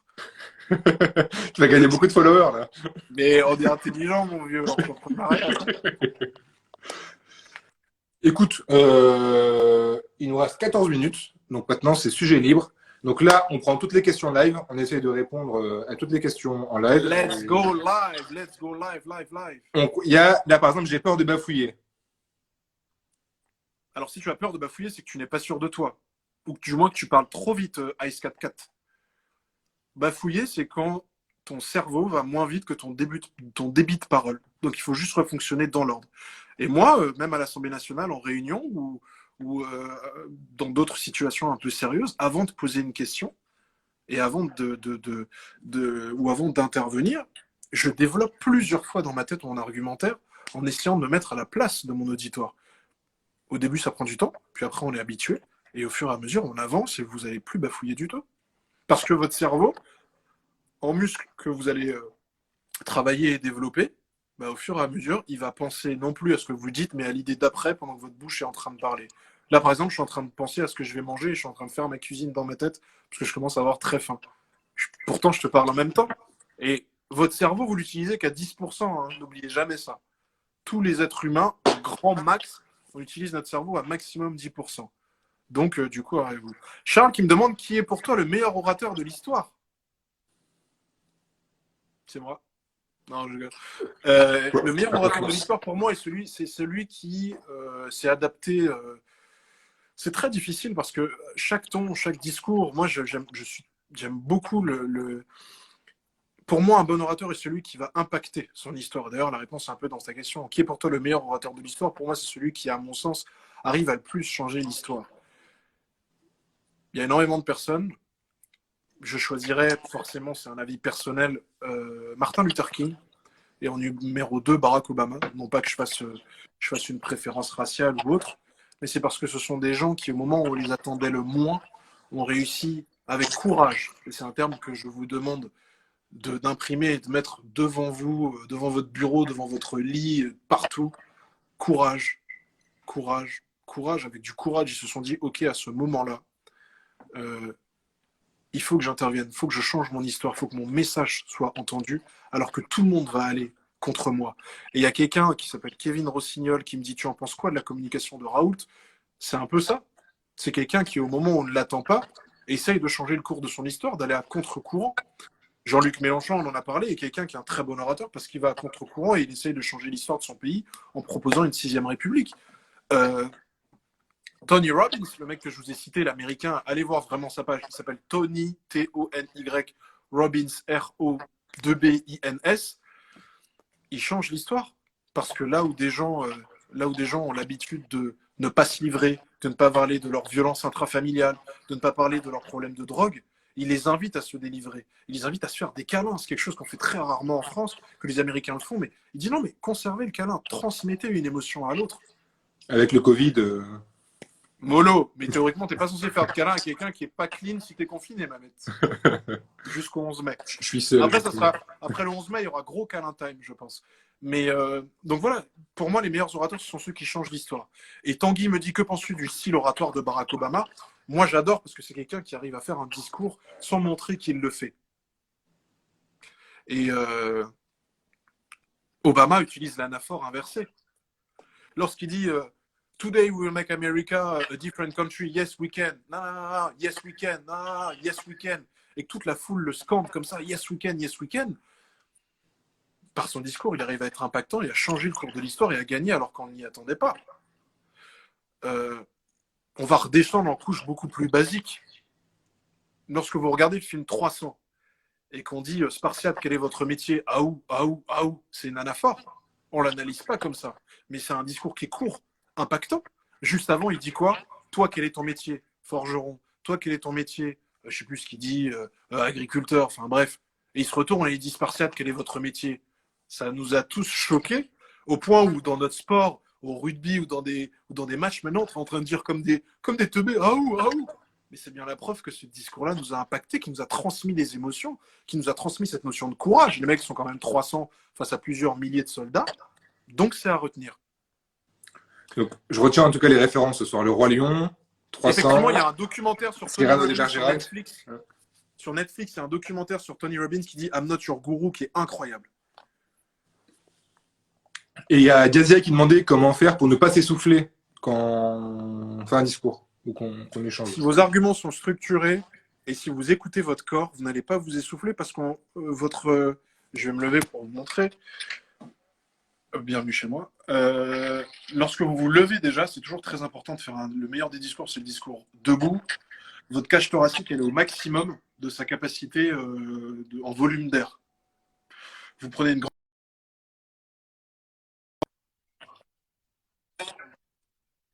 Vous allez très vite phaser sur toutes les phrases où le chanteur va prendre sa respiration. Et on entend très rapidement les... Et en fait, au bout d'un certain moment, ce volume d'air, il va se réduire. Vous n'allez plus avoir d'air dans votre cage thoracique, mais votre corps, il va vous envoyer un warning. Là, par exemple, si je continue à parler, je dis A, B, C, D, E, F, G, A, c'est Mehmet, et merci d'être présent, ben là, je sens que ça commence à bloquer. Là, je peux continuer pendant longtemps encore. Mais si je suis intelligent, ça fait 10 secondes que je dois reprendre mon souffle. Donc, je ne serai pas essoufflé. Mais en général, ce qui fait qu'on perd son essoufflement, c'est le stress. C'est parce qu'on veut vite terminer, vite donner son idée. Quand on est énervé, par exemple, on en perd sa capacité à contrôler son débit. Mais donc voilà, il faut maîtriser là-dessus. Il nous reste 9 minutes. Si tu as quelque chose à dire aussi, plus personnel, ou si tu veux commencer à conclure. De manière plus personnelle, je tenais à te remercier infiniment. Et si je peux lâcher des petits mots-clés de conseils de vie personnels, soyez hyper bienveillants et gratitude. Et même avec vos ennemis, il y a une phrase qui dit « Kill them with kindness ». Acceptez en fait que les gens ne soient pas d'accord avec ce que vous dites, qu'ils aient envie de vous contredire. C'est ce qui va faire que vous allez devenir un bon orateur. Entraînez-vous tout le temps, que ce soit sur l'art oratoire, que ce soit le sport, que ce soit dans votre vie familiale, investissez-vous. Soyez hyper sincère avec vous-même. Moi, c'est que très récemment, hyper personnel, que j'ai commencé à être hyper sincère avec moi-même et à me dire, ok, ça j'aime, ça je n'aime pas. Ma famille veut que j'aime, mais ça je n'aime pas. Par exemple, j'ai fait mes études de droit jusqu'au Master 2 de droit des affaires. J'ai que des avocats dans ma famille. Je ne suis pas avocat. Je le deviendrai, mais parce que c'était pas mon moment maintenant. Et si c'est pas votre moment, si c'est pas votre moment de monter sur scène, parce que vous avez encore besoin de vous entraîner, si c'est pas votre moment de, je sais pas, aller dans une entreprise où vous êtes un parmi plusieurs milliers de personnes, prenez votre temps. Et on est dans une société, on a la chance qui est hyper flexible, où on a le temps de changer, on a le temps de voyager. Vous imaginez qu'avant, nos parents, la notion de faire une année de césure, c'était impossible. Bah, aujourd'hui, on peut le faire. Donc, on bénéficie aujourd'hui de tous ces outils-là. Utilisez-les, parlez, faites des Skype. Aujourd'hui, vous pouvez faire des Skype avec un mec qui est milliardaire aux États-Unis si vous utilisez juste le bon ton et vous êtes kind avec lui et vous montrez votre motivation. Donc, prenez tous ces arguments-là, prenez toutes ces qualités-là et avancez dans votre vie, passez de 0 à 1. Une question. Est-ce qu'on a toujours la boule au ventre, même qu'on commence à être habitué à parler en public? Moi, je l'ai toujours la boule au ventre, tout le temps. Et j'espère la conserver. Parce que je me permets de me laisser un tout petit peu de stress. C'est ce qui me permet de ne pas être trop confiant en moi. Parce que le trop de confiance fait qu'on fait des erreurs. Et ça fait très longtemps que je n'ai pas fait de concours d'art oratoire. Je pense qu'Orateur Studio va bientôt en lancer un. Parce que ça me manque. En général, les concours d'art oratoire sont réservés aux étudiants. Alors que je me rends compte qu'il y a énormément d'adultes qui laissent passer cette phase-là dans leur vie. Parce qu'ils ont d'autres priorités. Je le comprends très bien. Mais il faut remettre la capacité à parler dans leur vie. Et j'ai très très rapidement envie de retrouver cette sensation d'adrénaline, de stress que j'avais avant et qui me motivait.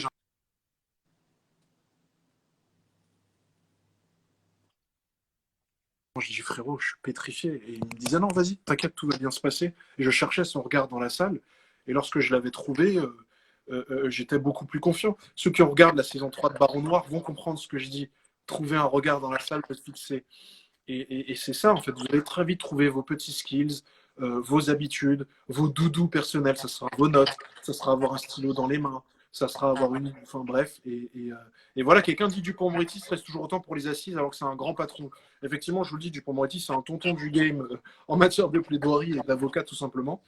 Mais heureusement qu'il stresse, parce qu'il a la vie de quelqu'un entre ses mains quand même, hein, pour défendre quelqu'un qui a fait du stupéfiant, quelqu'un qui a violé quelqu'un, ou quelqu'un qui a par accident a tué. On a la capacité, par son travail personnel et son engagement, de soit le faire sortir de prison, soit le laisser pourrir pendant plusieurs années. Donc, heureusement qu'il y a ce stress. Et moi, aujourd'hui, l'art oratoire, lorsque je délivre un discours, je considère que j'ai un devoir de ne pas dire de bêtises et de transmettre. Donc oui, j'ai ce stress parce que je m'attends à ce que lorsque je termine mon discours, les gens l'aient compris et aient envie de partager la même passion que moi. Alors, je vais commencer à conclure aussi. Merci Mathieu d'avoir accepté. Merci infiniment à toi, tu es le meilleur et je suivrai tes autres lives comme je le faisais depuis le début. Et merci surtout pour la qualité de ton intervention, autant sur la forme que sur le fond. Avec grand plaisir. Énormément d'intérêt. Je le répète, il y a la page Orateur Studio qui est épinglée dans les commentaires. Vous pouvez dès à présent cliquer dessus pour follow Mathieu. Et bombardez-moi de messages. Exactement. On n'a pas eu le temps de tout lire. J'ai plein de questions qui sont passionnantes. Copiez-coller, envoyez-nous en inbox. Je pense que bientôt, je vais recruter une énorme équipe sur Orator pour tout gérer, tout ça. Mais j'ai la chance d'être hyper connecté, d'avoir une équipe qui est hyper connectée. Et donc, du coup, n'hésitez pas, on est là pour vous. C'est vraiment un devoir pour nous de faire en sorte de vous accompagner sur cette matière. Donc voilà, pareil, je m'excuse. Si on n'a pas pu lire votre question pour que Mathieu puisse y répondre, je suis désolé. Il y en avait beaucoup, il y avait les questions préparées. On le dit toujours, hein, on demande toujours en amont les questions, donc elles sont prioritaires. Donc la prochaine fois, pour le prochain live, si vous voulez absolument que votre question passe, posez-les en amont. En plus, l'intervenant aura plus de temps de préparer ses réponses. Merci à tous. Donc là, j'ai parlé de Mathieu. Ce que je retiens, Mathieu, dans tout ça, c'est vraiment l'entraînement. L'entraînement. Je vais te dire les trois choses à retenir. Ouais. Les trois choses à retenir. C'est 1, sortir de sa zone de confort. C'est se passer de 0 à 1, se dire ok, je vais y aller, comment je fais. 2, c'est l'entraînement. Et l'entraînement va vous mener à quoi? 3, la confiance en soi. Si vous avez ces 3 choses-là réunies dans votre vie, et pas uniquement l'art oratoire, hein, sortir de sa zone de confort, s'entraîner et avoir confiance en soi, mais à un point mais incroyable. Je vous demande même tous, ayez un boulard, tout en étant respectueux, mais ayez un boulard. Lorsque vous levez le matin, dites-vous, je vais éclater ma journée. Vous allez réussir, toutes les barrières vont s'abaisser devant vous, que vous soyez de banlieue, d'un milieu très riche mais très fermé, que vous soyez étranger dans un... Bref, vous allez tout éclater parce que le cerveau humain est en réalité une science très simple. Et une fois qu'on l'a compris, par l'entraînement, on arrive à atteindre tous ces objectifs-là. Encore merci Mathieu. Pour ma part, je vais essayer de continuer à faire des lives comme ça vraiment instructifs qui permet de nous élever pendant le confinement. Enfin, c'est bientôt plus le confinement, mais on va essayer de profiter de la technologie pour faire ça. Donc, je retiens l'idée comme quoi le live sur le recrutement intéresse beaucoup de personnes. Ouais. Donc, je reviens vers vous au plus vite. Pareil, pour ceux qui ne follow pas encore, mes médecins en Créteil, vous pouvez me follow. Donc, vous pouvez aussi proposer des intervenants, des interventions directement pour qu'on puisse les mettre en place. Mais voilà, j'ai quelques idées. Il faut que tu invites une personne qui s'appelle Imendra Reja qui a créé Girls Job pour le recrutement. Exactement. Écoute, j'allais justement lui envoyer un message après le live parce que sous le côté recrutement et femmes, j'ai vu sur Instagram tout ce qu'elle faisait. Donc sur le live recrutement, elle donne du job à tout Paris et de manière hyper fluide. Donc vraiment, allez-y et lancez-vous et lance le live avec elle. Je pense que ça peut être très sympa. Et sache, Imen, en plus que j'avais republié ton post dans ma story et j'ai eu beaucoup de réactions de personnes que je connais et qui te follow en fait et qui m'ont dit qu'ils adoraient te suivre et que ton histoire était très inspirante. Voilà, très très inspirante. Pour te donner aussi un peu de force. Donc je te recontacterai sûrement très vite dès que j'aurai la petite équipe sur le recrutement. Dès que c'est organisé, de toute façon, vous connaissez la com en story, sur les réseaux sociaux et on se revoit au plus vite. À bientôt mon vieux. À bientôt aussi. Bon courage à tous, je vous aime. Merci à tous. À bientôt. Ciao.